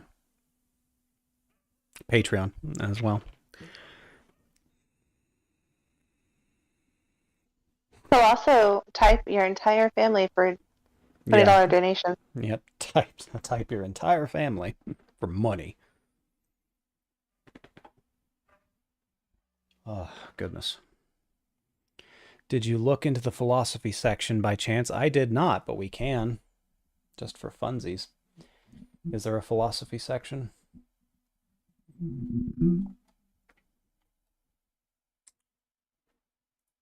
What if I just typed in philosophy? What do you think would come up?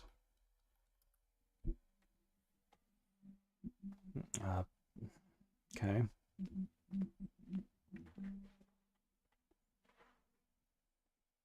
Jesus.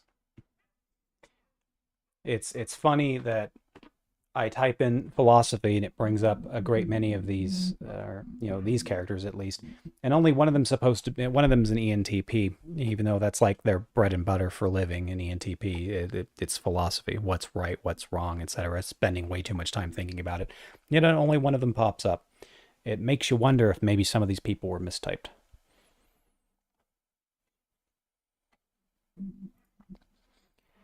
But when I asked her what is her drive behind all this energy, she told me it might come from a place which I wanted to prove to my dad and my mom what I can become, make a business because no one something.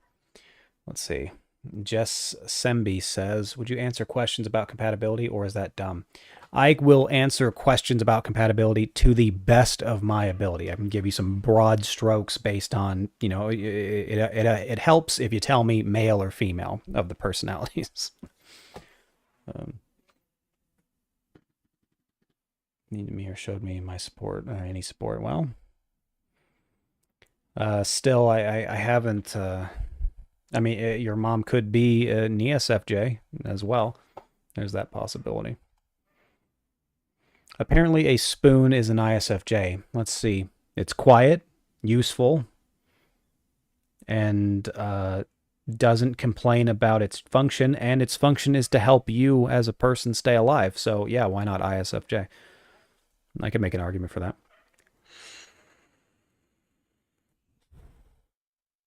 The cool part, Samuel, is that I can type any character from anything. So I probably could type Apollon from Notes from Underground, whatever that is. Is that an anime, a regular TV show, live action?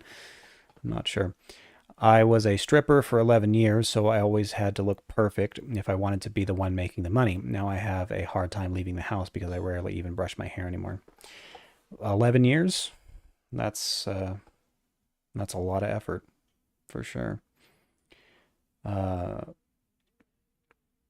Let's see. Do you have a favorite philosopher? I enjoyed Socrates, most certainly. I know it's cliche and whatnot, but he said some fun stuff. It's a book. Well, what does PDB say about Apollon?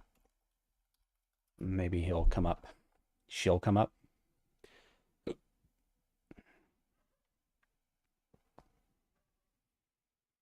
Don't know if any of these were the ones you were thinking of, but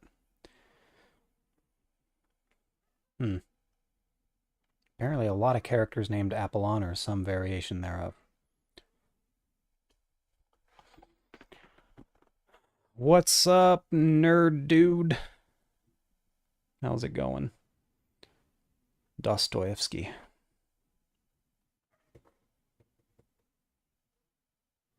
Yes. Socrates said some things. I've never read Dostoevsky, so maybe I've read some quotes here and there, but I've never read any of that.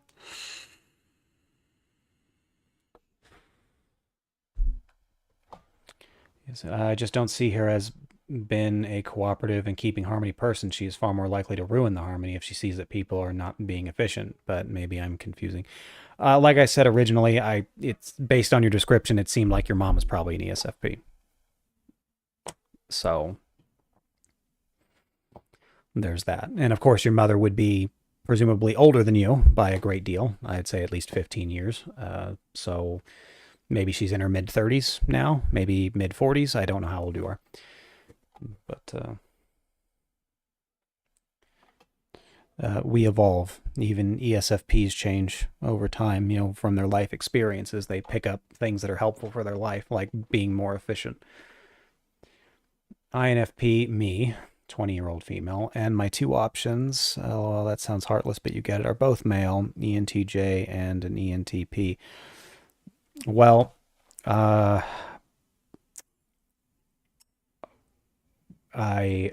is the ENTJ in like their 30s and have settled with being at the top of some company somewhere, and that's why they're looking for a companion to manage other aspects of life that they don't want to deal with. Because if that's not the case, then the ENTJ may not be this great option because they are too busy working on their life and making sure that they're up at the top. And if you are in any way going to detract them from that, then they cut you loose. So if that was the case and it is an ENTJ, it's probably not the best option unless they're already well established in life and they're, you know, like they're in their 30s and they're making a lot of money. As for the ENTP, if you don't mind being criticized on the decisions that you make based on your personal feelings and not thinking things through for a long enough period of time, you could also go that route. Also be worried that a young ENTP would cheat on you for seemingly no reason. So also be wary of that. And your mom is 50, so 50 years old, ESFP. She inherited a business from her husband after he died. That could make sense to me, as long as she's got, you know, good advisors and she's paying attention to the numbers and she's working with people. That's usually the best way to grow a business, is that personal touch and being talkative and engaging with other people, you know, making people feel confident in their decision to invest in you. So the PDB has 2 votes, 2 Apollon. One is ENTJ and the other is ISTJ. So yes, Jess, it's very possible that if there's an ENTJ that's swooning over you, then they're probably not an ENTJ.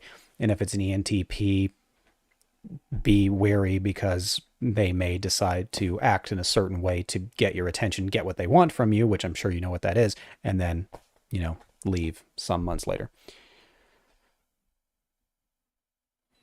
An ENTJ is 23, and you're right about that. He says he wants someone useful to him. So unless you are going to be somehow useful to him in whatever ways that he believes you need to be useful, then you could go that route, but don't expect that your plans are going to be thoroughly considered. The things that you want out of life, they're very secondary to what an ENTJ wants out of life.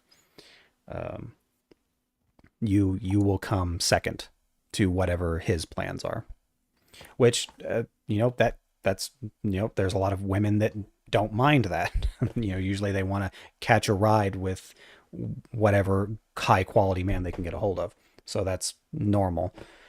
So that may not bother you.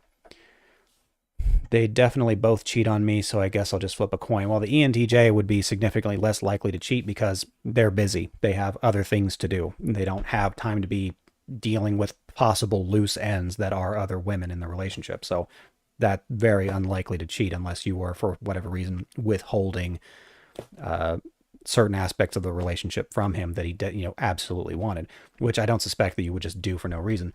So I would say that the ENTJ is less likely to cheat. The ENTP is way more likely to cheat by a lot, especially if they're young. But the more I think about it, ESFP could be a good pick. She likes being photographed, and she had a photo shoot for her birthday recently. And she loves social media attention, so extroverted sensing is definitely there. Yeah, it seems like your mom's probably an ESFP. So can ESFP turn into workaholics if they started with no money? Well, yes, of course they can be, they can work, but I mean, when I think workaholic, we're talking somebody that has to plan out their fun time weeks or months in advance for their, you know, scheduled vacation times, etc. And all the time before that, it's work, you know, kind of a thing. And of course, in this instance, I'm sure if we're talking about she started with no money, like she was born to a poor family and she had no money. I wouldn't suspect that they would that they would just be a workaholic. Like they would, they would be preferencing other things in life rather than just hard working and all that.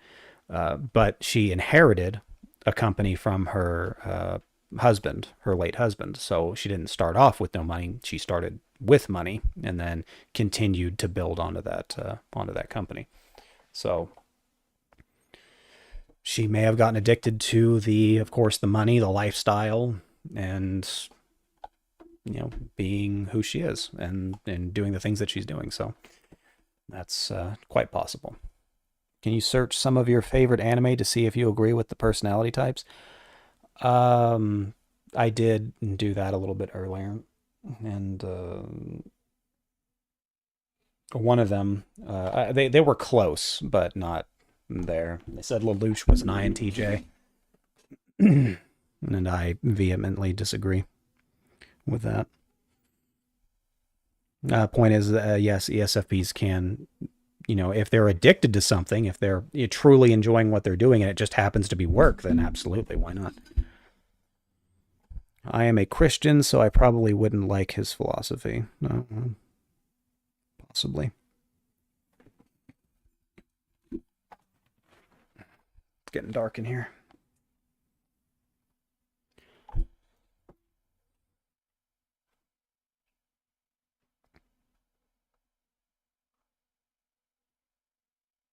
Oh, goodness. When is the summer going to end again? Like next month or something? September 23rd. Oh. Wonder how that'll affect the desert that I live in. Let's see. Well, they said that the high that's been sitting in the middle of the United States for the most part and has kind of branched out towards the outer edges will be sticking around until about late September, early October. But thanks to the it's El Nino. Winter is going to be different this year. Like it'll be warmer than normal. Yeah, that's what they were saying. Or colder. So, wow. Warmer. Let's see. In her 20s, she was really grinding. I bet she was. And she was very efficient in her jobs. She would say stuff like, I was the most efficient. Others were expecting to get tips for barely doing any work. So because someone says something, that doesn't make it true. So one of my favorite fictional characters likes to say, everybody lies. And that's absolutely true. And so some people get these inflated ideas of what their life was like, when they were younger. Sometimes they even fib a little bit because they know that they can't really be, fact checked on them. And so I prefer to, ask about what's going on currently in their life when I'm trying to get information. Did I look up High School DxD? I did. They typed Rias Grammary as an ENFJ, which I can see. Sure.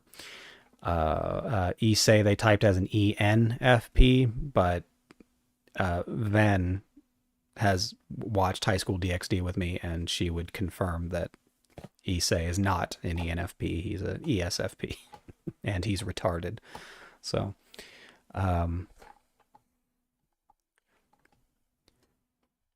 there's that. Akano they typed as an ISFJ, but I'm like, she is the most extroverted feeling ISFJ you would ever see. She's way too forward about it. No, she seems way too into everyone. Okay. Bye, Babel. We'll talk more later.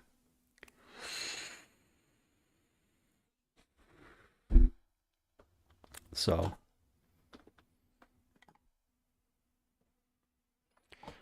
there's that.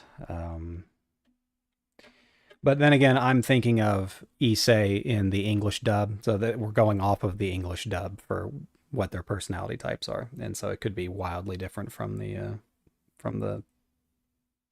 subbed anime. Could be quite different.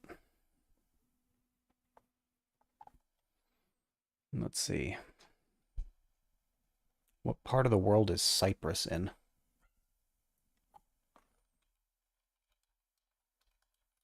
Apparently it's a country in the Middle East. The third largest and third most populous island in the Mediterranean.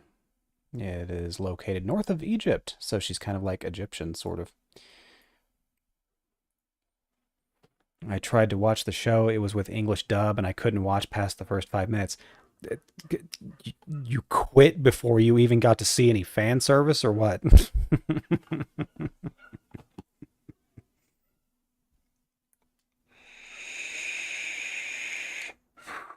gotta try harder than that.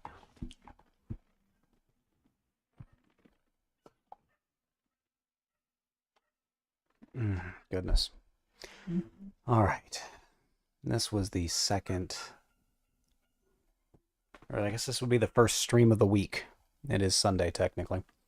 Anyways, it is warm, and it's been over 3.5 hours, so any last questions that I can answer, or anything related to the personality database that anyone wants to discuss, talk about?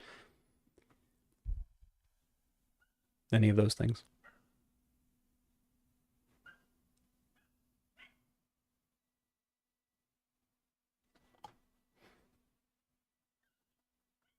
Crickets.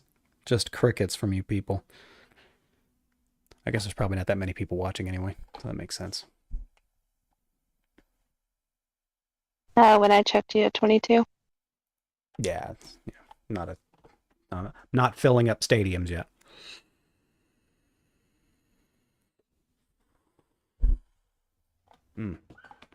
Goodness. Oh, all right. Well, closing thoughts on anything, really?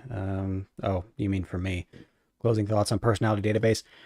Personality database is not a website in which MBTI professionals specifically typed these characters. It is a popularity contest, and whatever most people think that that person is as a type, that is what they give them. So with that, 90% of the community is wrong about MBTI, so therefore I would at the very least assume that 90% of the votes are wrong. So don't go to personality database unless you're looking for a good laugh. Sometimes they get things right, and most of the time they get things wrong. And of course, it's not the website, it's the people that are on the website, which are just random people that can vote. So don't go there. Do your own research, look up the character, find the cognitive functions, see what they preference over a long period of time. And that's the cool part about a lot of these fictional characters. You get to watch what they're doing at all times, most of the time. And in the cases of like anime or certain cartoons, you can actually see what their inner thoughts are about.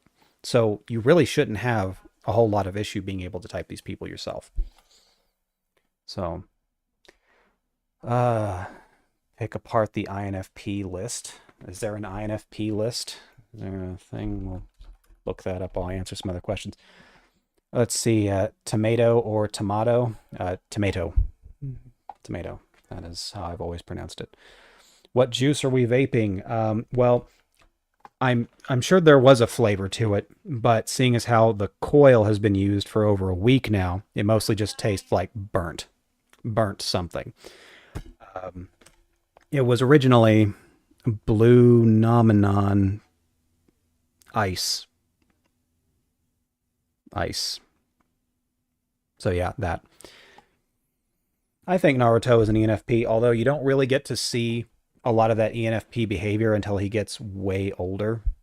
He acts a lot like an ESFP in the beginning, but he's always concerned about his friends and people and whatnot, and wants to fight and sacrifice himself for those people. It's very common in his character.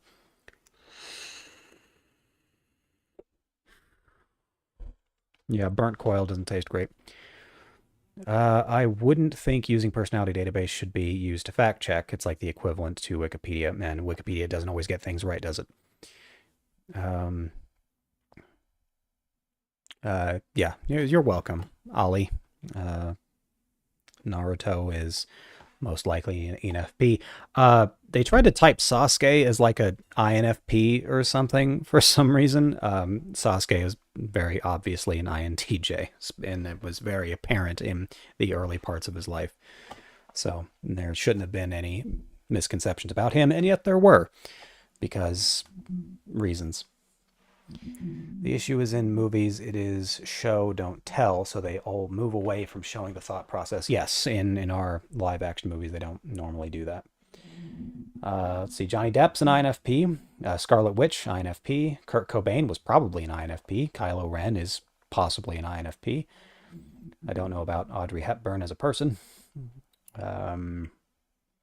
Peter Parker, Spider-Man in the Marvel Comics is an INFP, so I don't know about the Marvel Comics. I don't read comic books, but in the cartoon that I watched growing up, he was an INTP, not an INFP. Maybe he is an INFP in the comics. I don't rightly know. David Bowie's supposed to be an INFP. They say Luke Skywalker's an INFP. I had already typed him as an ISFP, not an INFP. Until someone shows me him flexing extroverted intuition all the time, I'm just not going to buy that. Until then. Timothy Chalamet, maybe? That's the kid that's doing the Dune movies, right? He could very well be an INFP. It's possible. INFPs make great actors. Let's see. Who else we got here? Characters I might know. Bubbles from Powerpuff Girls was probably an ESFP. I'm not sure where INFP coming from. Frodo Baggins is an ISFP, not an INFP. Charlie Brown they typed as an INFP, and I didn't get that at all. I didn't understand that one. Edgar Allan Poe, probably an INFP. Cloud Strife being an INFP, that is weird and silly for a lot of reasons. One moment.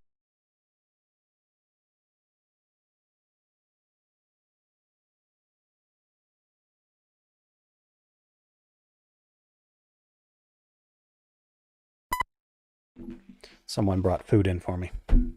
Nice. French fries. Love French fries. So, Cloud Strife, Final Fantasy VII's main character, does not showcase extroverted intuition. Like, at all. So, INFP, probably not. Let's see here.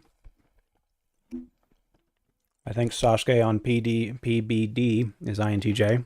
That would make sense. Yeah, Sasuke INFP seems kind of silly for sure. The new Willy Wonka, that's the one with Johnny Depp, and Johnny Depp is an INFP, so it would be interesting to see how he did that. I never watched the movie. Yeah, Cloud INFP, that doesn't make any sense. So, Cloud is all about physical activity and handling things in a very physical manner, and he does not take time to wonder if what he's doing is the right thing to do. So, INFP fan fiction. Normal stuff. Let's see here. Joaquin Phoenix could be an INFP.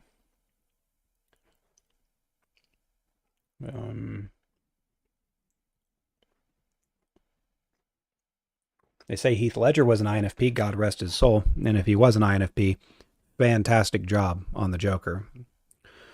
One of the best. Or quite possibly, in my opinion, at least, the best Joker I've ever seen was played by Heath Ledger.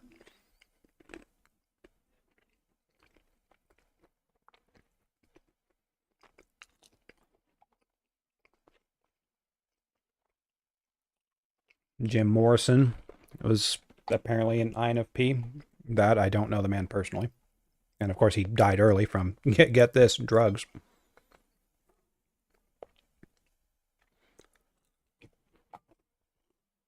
Okay, I can finally answer the... Somebody asked you earlier, Apollon, if you knew his MBTI type. Oh, Apollon? Yeah, some character in a Dostoevsky book or something? Yeah. Yeah, I have no idea. I I was listening, but I couldn't talk. So I don't think we can actually type him. We don't really get to see his perspective on things. We're seeing it all through the underground man's eyes. So even if we try to type him, it might be incorrect because we don't know if that's how he truly is. Because every description is comes from a selfish, self-centered, extremely depressed person Oh, who paints people out to be completely different than they truly are. So I don't think we it could might not truly be. know what his type is. We can I'll try think though. about it though. I'll think about it. Okay. Have you seen this anime Chainsaw Man? That's the second time someone's asked me about Chainsaw Man today. One of No, my friends likes it. I have not. I tried. I watched the first episode. I watched it with my family, and first episode, I was like, okay, I'm done. I could tolerate the chainsaws in the arms, but as soon as one came out of the forehead, I was like, I'm done. We have gone into gimmick mode, and I can't do it. It just looked too silly. Have you seen the teaser of the new Willy Wonka movie with Timothy Chalamet? I have not, but I'm sure it will be good for what they're trying to do with it, which is, I assume they're trying to entertain children. Do you believe in God? I am open to the idea that there is an extra dimensional being that can spectate our reality. Now, whether or not that being really cares about the comings and goings of humans in this reality, that's up for debate. But I would say to people that, oh, there's absolutely a God. There's no way that my life could have turned out like this without there being a God. Someone had to be pulling the strings to make this happen. So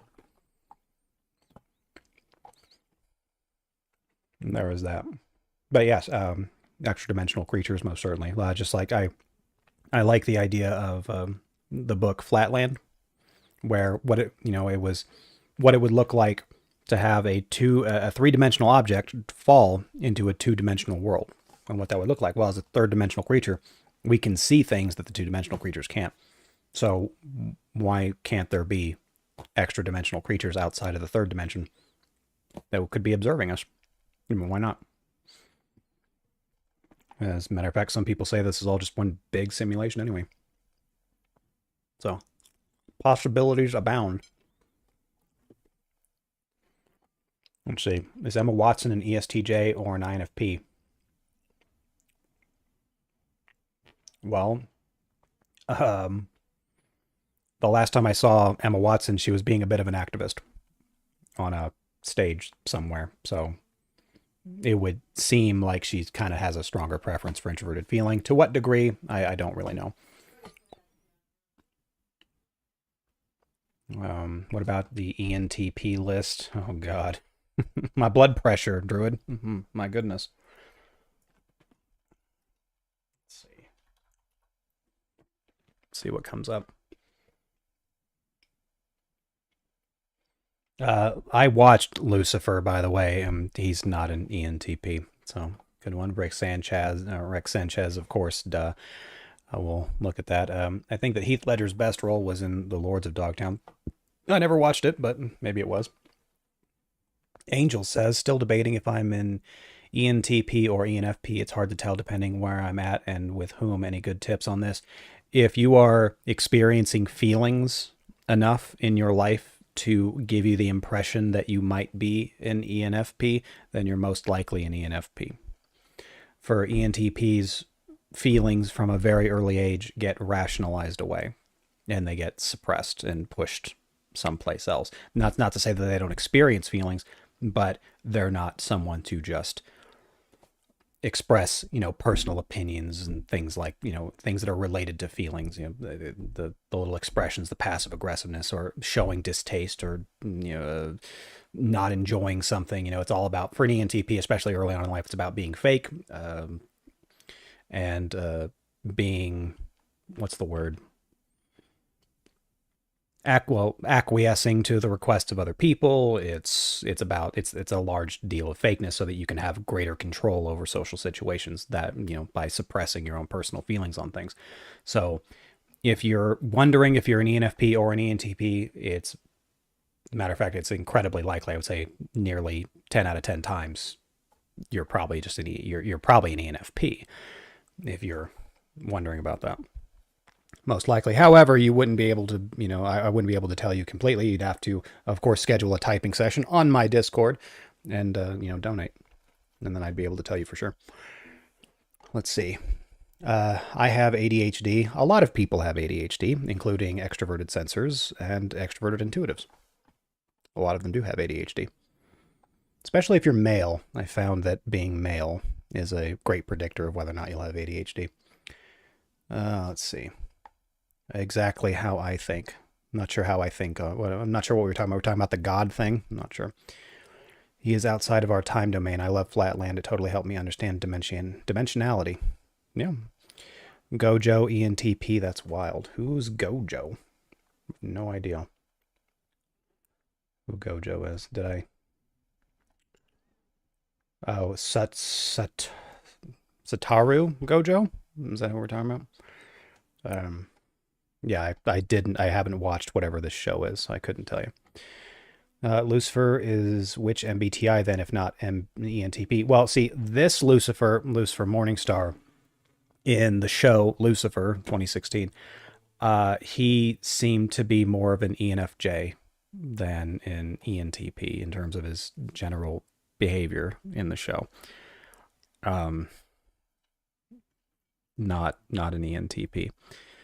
So they got the two first letters right in the acronym, but all the functions are different. Well, sort of. I mean, they still have extroverted feeling and introverted thinking, but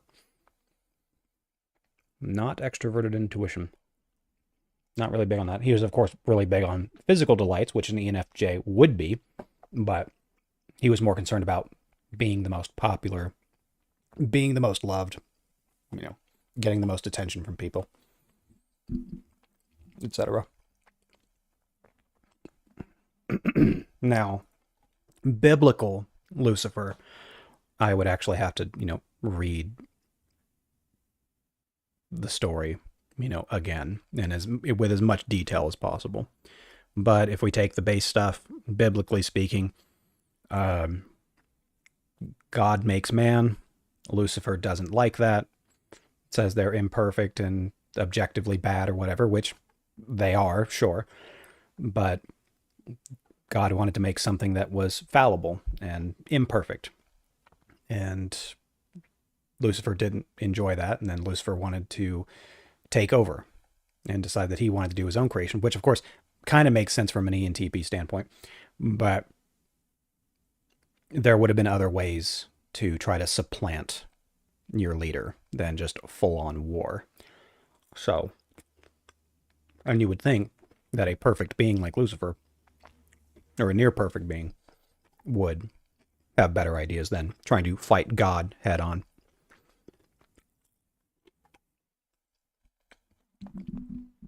Let's see.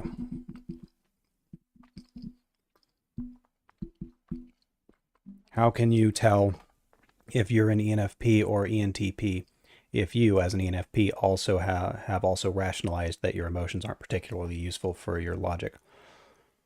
For me, I never would have imagined I was an ENFP.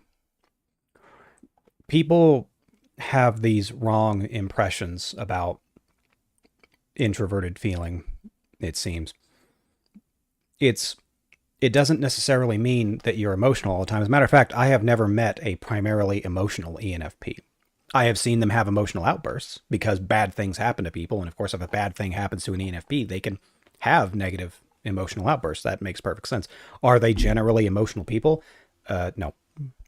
Usually life is more or less a bit of a roller coaster. And, there's a lot of, middle stuff. It's a little bit good, a little bit bad. And then we have the extreme goods and then the extreme bads. And then everyone behaves differently in those situations.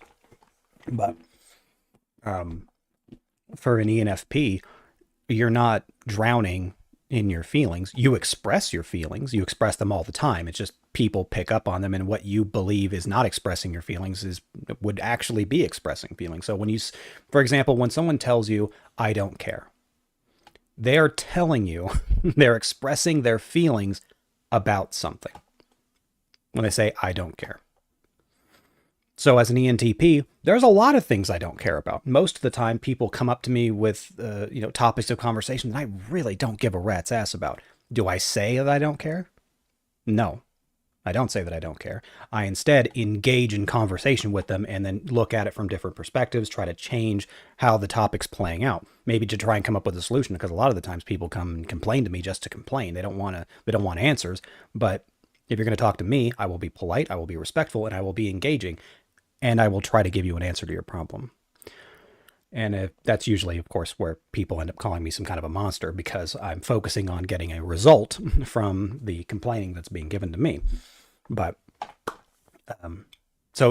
just as an example, when someone says, I don't care, you're telling me how you feel. And how you feel about it is that you don't care. Great. Can you have a conversation about it, though?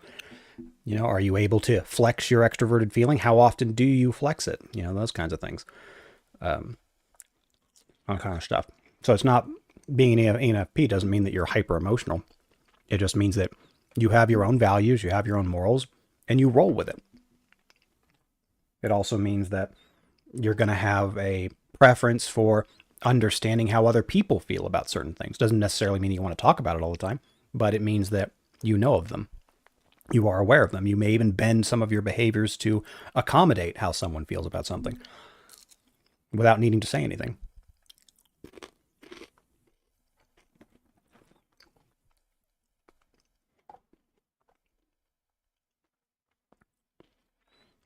Okay. I like that you take the time to say that you would need to look further into something that shows true wisdom. It means that I have grown up and have been wrong about things in my life. And so instead of just pulling things out of my butt, which is normally what I would do, I would instead say, I don't know. I will need to have further information, then I can give you an answer.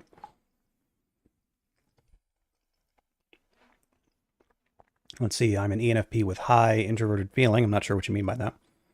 I often say I don't care, but I actually do care, but the message I want to convey is I don't care. Well,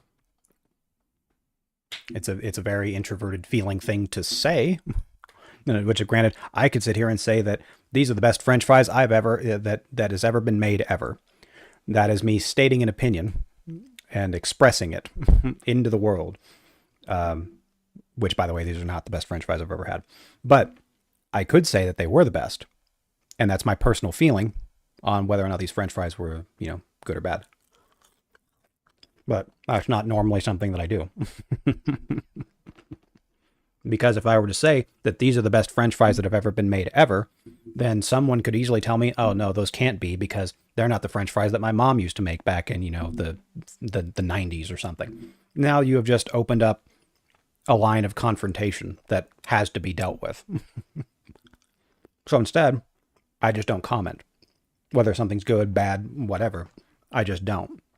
Unless, of course, it's, if the person that made them was here and I wanted to tell them, hey, these are some really great French fries. Some of the best I ever had. And I would say that not because I actually think that, but I wanted to make sure that this person knew that their work was appreciated and that they were doing a fine job. Extroverted feeling.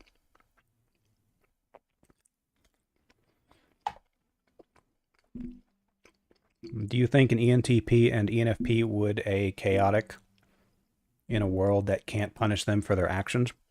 Well, they can. Anything's possible.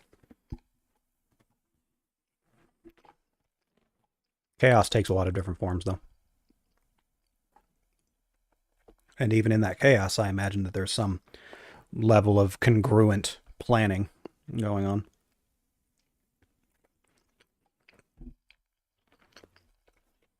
Something's getting planned somewhere.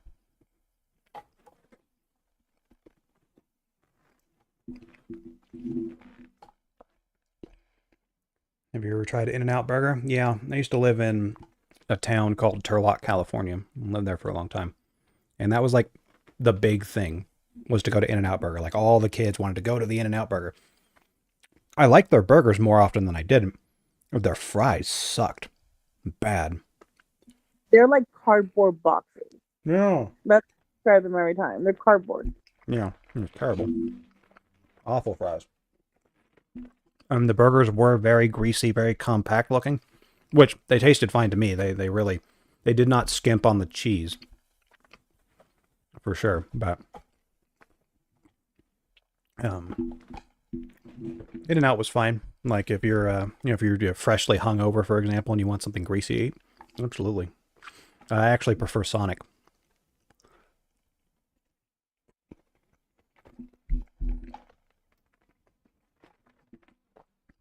Nearly everything I eat at a Sonic tastes fine, albeit a little salty. Like everything I eat at a Sonic's is salty. Like really salty. But burgers are fine. Breakfast burritos are fine. I love their tater tots. Yes. In-N-Out fries, last time I ate there, were F tier. I mean, they could have made them better. Who knows? Strangely enough, I won't eat at McDonald's. Like, I will not go to a McDonald's and get food. But if someone tells me they're bringing home McDonald's fries, I'll eat McDonald's fries. I'm not sure why. Those are probably the best chain fries. Yeah. McDonald's fries are so good. Yeah, just like in terms of regular fries, yeah. Yeah. Crisp cut fries, though. I liked Carl's Jr. crisp cut fries. They're not bad. I think Culver's are better. Culver's is really good too. Have you had it? I've never been there, but I believe you. Oh, okay. That's great. It sounds pricey. You can take me there when you get back from Canada. I was about to say we can go. Or Chick-fil-A. Chick-fil-A, anything I ate at Chick-fil-A. That was good.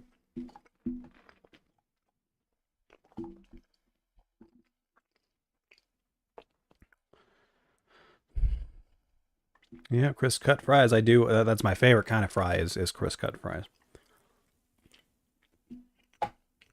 So there's that. I'm glad that our talk about MBTI eventually turned into fast food options. That's nice.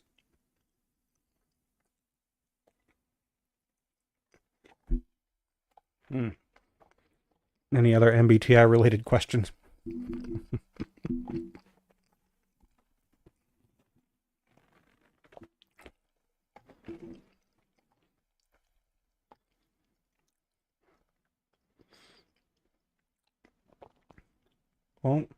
Well, it has been over 4 hours, so if you have any other MBTI related questions, you can of course come to the Discord and you do the little @ street urchin, then you can ask some questions. Check the INFJ section. Do you want me to like die of cringe? Is that not what we're going for? See, I was going to be a smart ass and ask you what Ronald McDonald's MBTI is.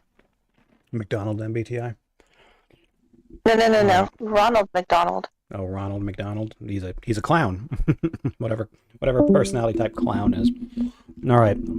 Ambient Disguise says they mentioned ENTJ section above, so let's just get that out of the way real quick, and then we'll do INFJ. Okay, I've seen this typing before for Light Yagami, and that is, of course, from Death Note, which I haven't watched too many episodes of Death Note, but in the English dub, it was very strange. It was, why in the hell would an ENTJ care about getting rid of the bad people in life instead of just getting rid of the people that are in his way? It's literally consequence-free killing. Just do that.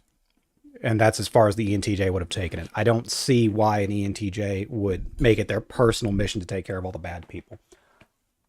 No. I just don't get it.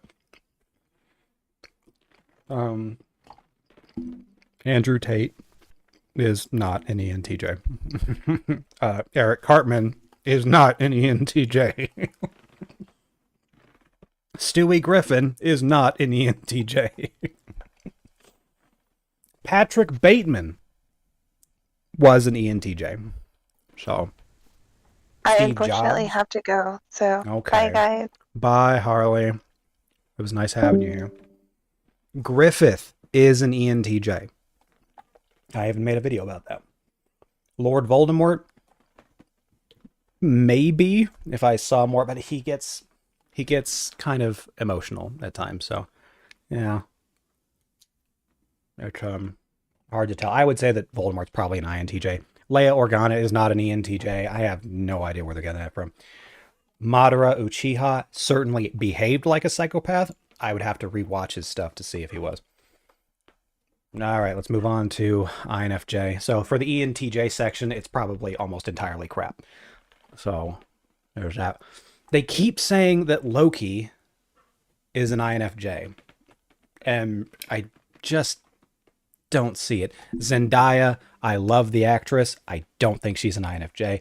J.K. Rowling, with that number of plot holes in her stories, gonna have to go with an INFP, not an INFJ. Itachi was not an INFJ. I would actually think that Itachi was an ENTJ. I would think. Elsa is probably not an INFJ. Jordan Peterson being an INFJ. And I'm sitting here thinking to myself, what INFJ goes on national television to speak out against, some possible legislation from the government over the use of pronouns? Yeah, everyone should have done that, but would an INFJ risk their whole career to do that? No, of course not. Obi-Wan Kenobi was not an INFJ. I think Obi-Wan Kenobi was actually an ENFP. Frank James, I don't know the man. He seems like he might be boring enough to be an INFJ. It's possible. Carl Jung, I don't know what Carl Jung was. Probably not, though.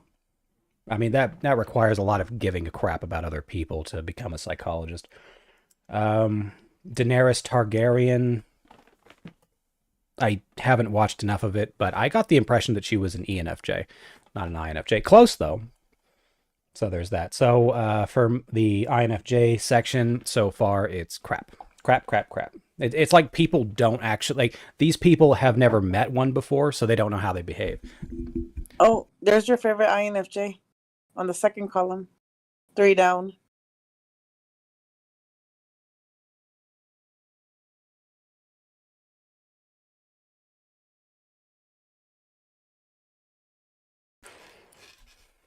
All right, what was said? Oh, Vision. Vision is an INFJ. Yes. Yes. Vision. And next to Vision is Aragorn, who is obviously not an INFJ. I don't know. There can't be that many people that voted on that. 639 people voted on him being an INFJ. That's 639 people that have no idea how MBTI works. But yes, he was an ISTP. So. Look at the comments, though. Oh, let me see the comments. Character from the movie gives off ISTX vibes. Blend of the actor's INFP personality. I don't know if he was actually a INFP or not, but I mean, at the ones to your right where it says 8 community posts, and then there's like... Oh, this one? Oh. Yeah, right there. I wish yeah, there those could two. be more depictions of male INFJs like this. Well, awful. Bonjour. Okay. My favorite INFJ portrayal ever. I feel like 95% of INFJs are either a damsel in distress like Zelda, Elsa, or every princess ever. They weren't INFJs, sweetheart. So calm yourself. Wise character who just looks at everything from above. But Strider was badass as hell and fully in action of things. He's wise. In what capacity? He literally let 2 midgets run off with the ultimate ring of power by themselves in the wilderness, knowing damn good and well they couldn't just survive on their own. Yeah, super wise move, right? No, not an INFJ. No introverted intuitive would have left Frodo's side. Not ever. Not for any reason. Because that would have been the absolute most important thing that they needed to be doing at that moment. So, kiss my butt. So dumb. Will Graham from Hannibal. He's an interesting character. I could have given him INFP. Maybe. And I'm basing that solely off of his ability to get into the minds of his cases or whatever. So I think that Jordan is an ENXJ. Well, those are two completely different peoples. So I'm not sure. I did watch Hannibal, but I didn't watch Hannibal for Will. I watched Hannibal for Mads Mikkelsen. I love that actor. He does a fantastic job of being a psychopath. I love it. Being an ENTJ psychopath, in fact. Excellent job.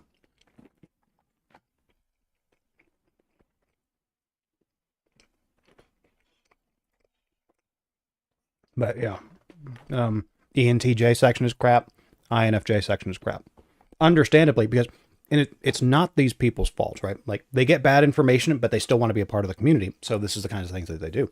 In reality, most human beings have not had extended engagements with either ENTJs or INFJs. You are more likely to actually meet an ENFJ than you are an INFJ, and not just because of the higher percentage of the higher percentage of the population being ENFJ. It's because an ENFJ will stop to talk to people. They want to get to know people, for their own ends, of course. But the point is that they're more likely to talk to you. And then, of course, there's more INTJs. They're more noticeable. But ENTJs and INFJs are busy doing their own thing. Not only are they exceedingly rare, they're doing their own stuff. They don't have time for you. And so your odds of actually meeting one in the wild and having an extended interaction with them long enough for you to know that they are that personality type, virtually not going to happen. And so these people have never met INFJs and they've never met ENTJs, and they're just doing the best that they can to type those, characters as those types. And that's why we get these very strange lists of INFJ and ENTJs. Point is that they're wrong.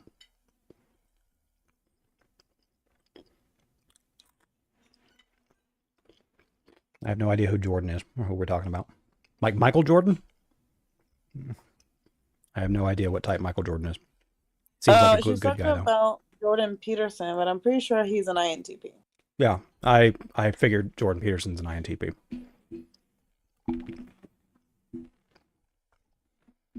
For Jordan Peterson, truth is more important than how the public sees him. So, and for an INFJ, their career is more important than virtually everything else. Understandably, like, it's not an unreasonable position either. Like, you're human, you've got this one life, and you want to make sure that it goes as smoothly as according to your plan as possible. Makes sense to me. Point is that an INFJ is not going to make a public spectacle out of themselves and be known worldwide as the guy that apparently hates transgenders. They're not going to do that. Just because someone is emotional, it doesn't mean that they are F. A lot of TI users that I've met are extremely emotional, and I would have never thought that they were. What Venn means is that in private conversation, when we're asking about things that they may have an emotional attachment to, they can reveal those things. Or there is a venting channel in other Discord that I've seen, and a lot of TI users just vent about their frustrations in life there and how, they're sad or stuff like that. So, or I've just seen them be emotional on any topic that they're discussing or talking about. So, yeah. I would have never thought they were TI if Urchin wasn't like, no. That's TF. No. That's FI. It's confusing sometimes. Moon Globe sent in a joke, and we're gonna tell the joke before I stop this stream. What do you call a fake potato? An imitator. Thank you, Moon Globes, for the joke. That was a fantastic joke to have put on stream. All right. Well, that was it. In recap for today, personality database sucks, especially when it comes to the more rare personalities, because this is, of course, a website where people get to vote their personal opinion of what character is what type. So you're, of course, going to get mixed results at best. The really bad sections are INFJs and ENTJs. People, of course, have never met one of those personality types before, and they just go off of their best guess, and so they end up, saying things like Itachi was an INFJ, which is ridiculous, or Aragorn being an INFJ. That's just as ridiculous. So there's that. And don't go to personality database looking for accurate information. Matter of fact, I'm going to have Ven make my own website on personality database, and then we will personally type each character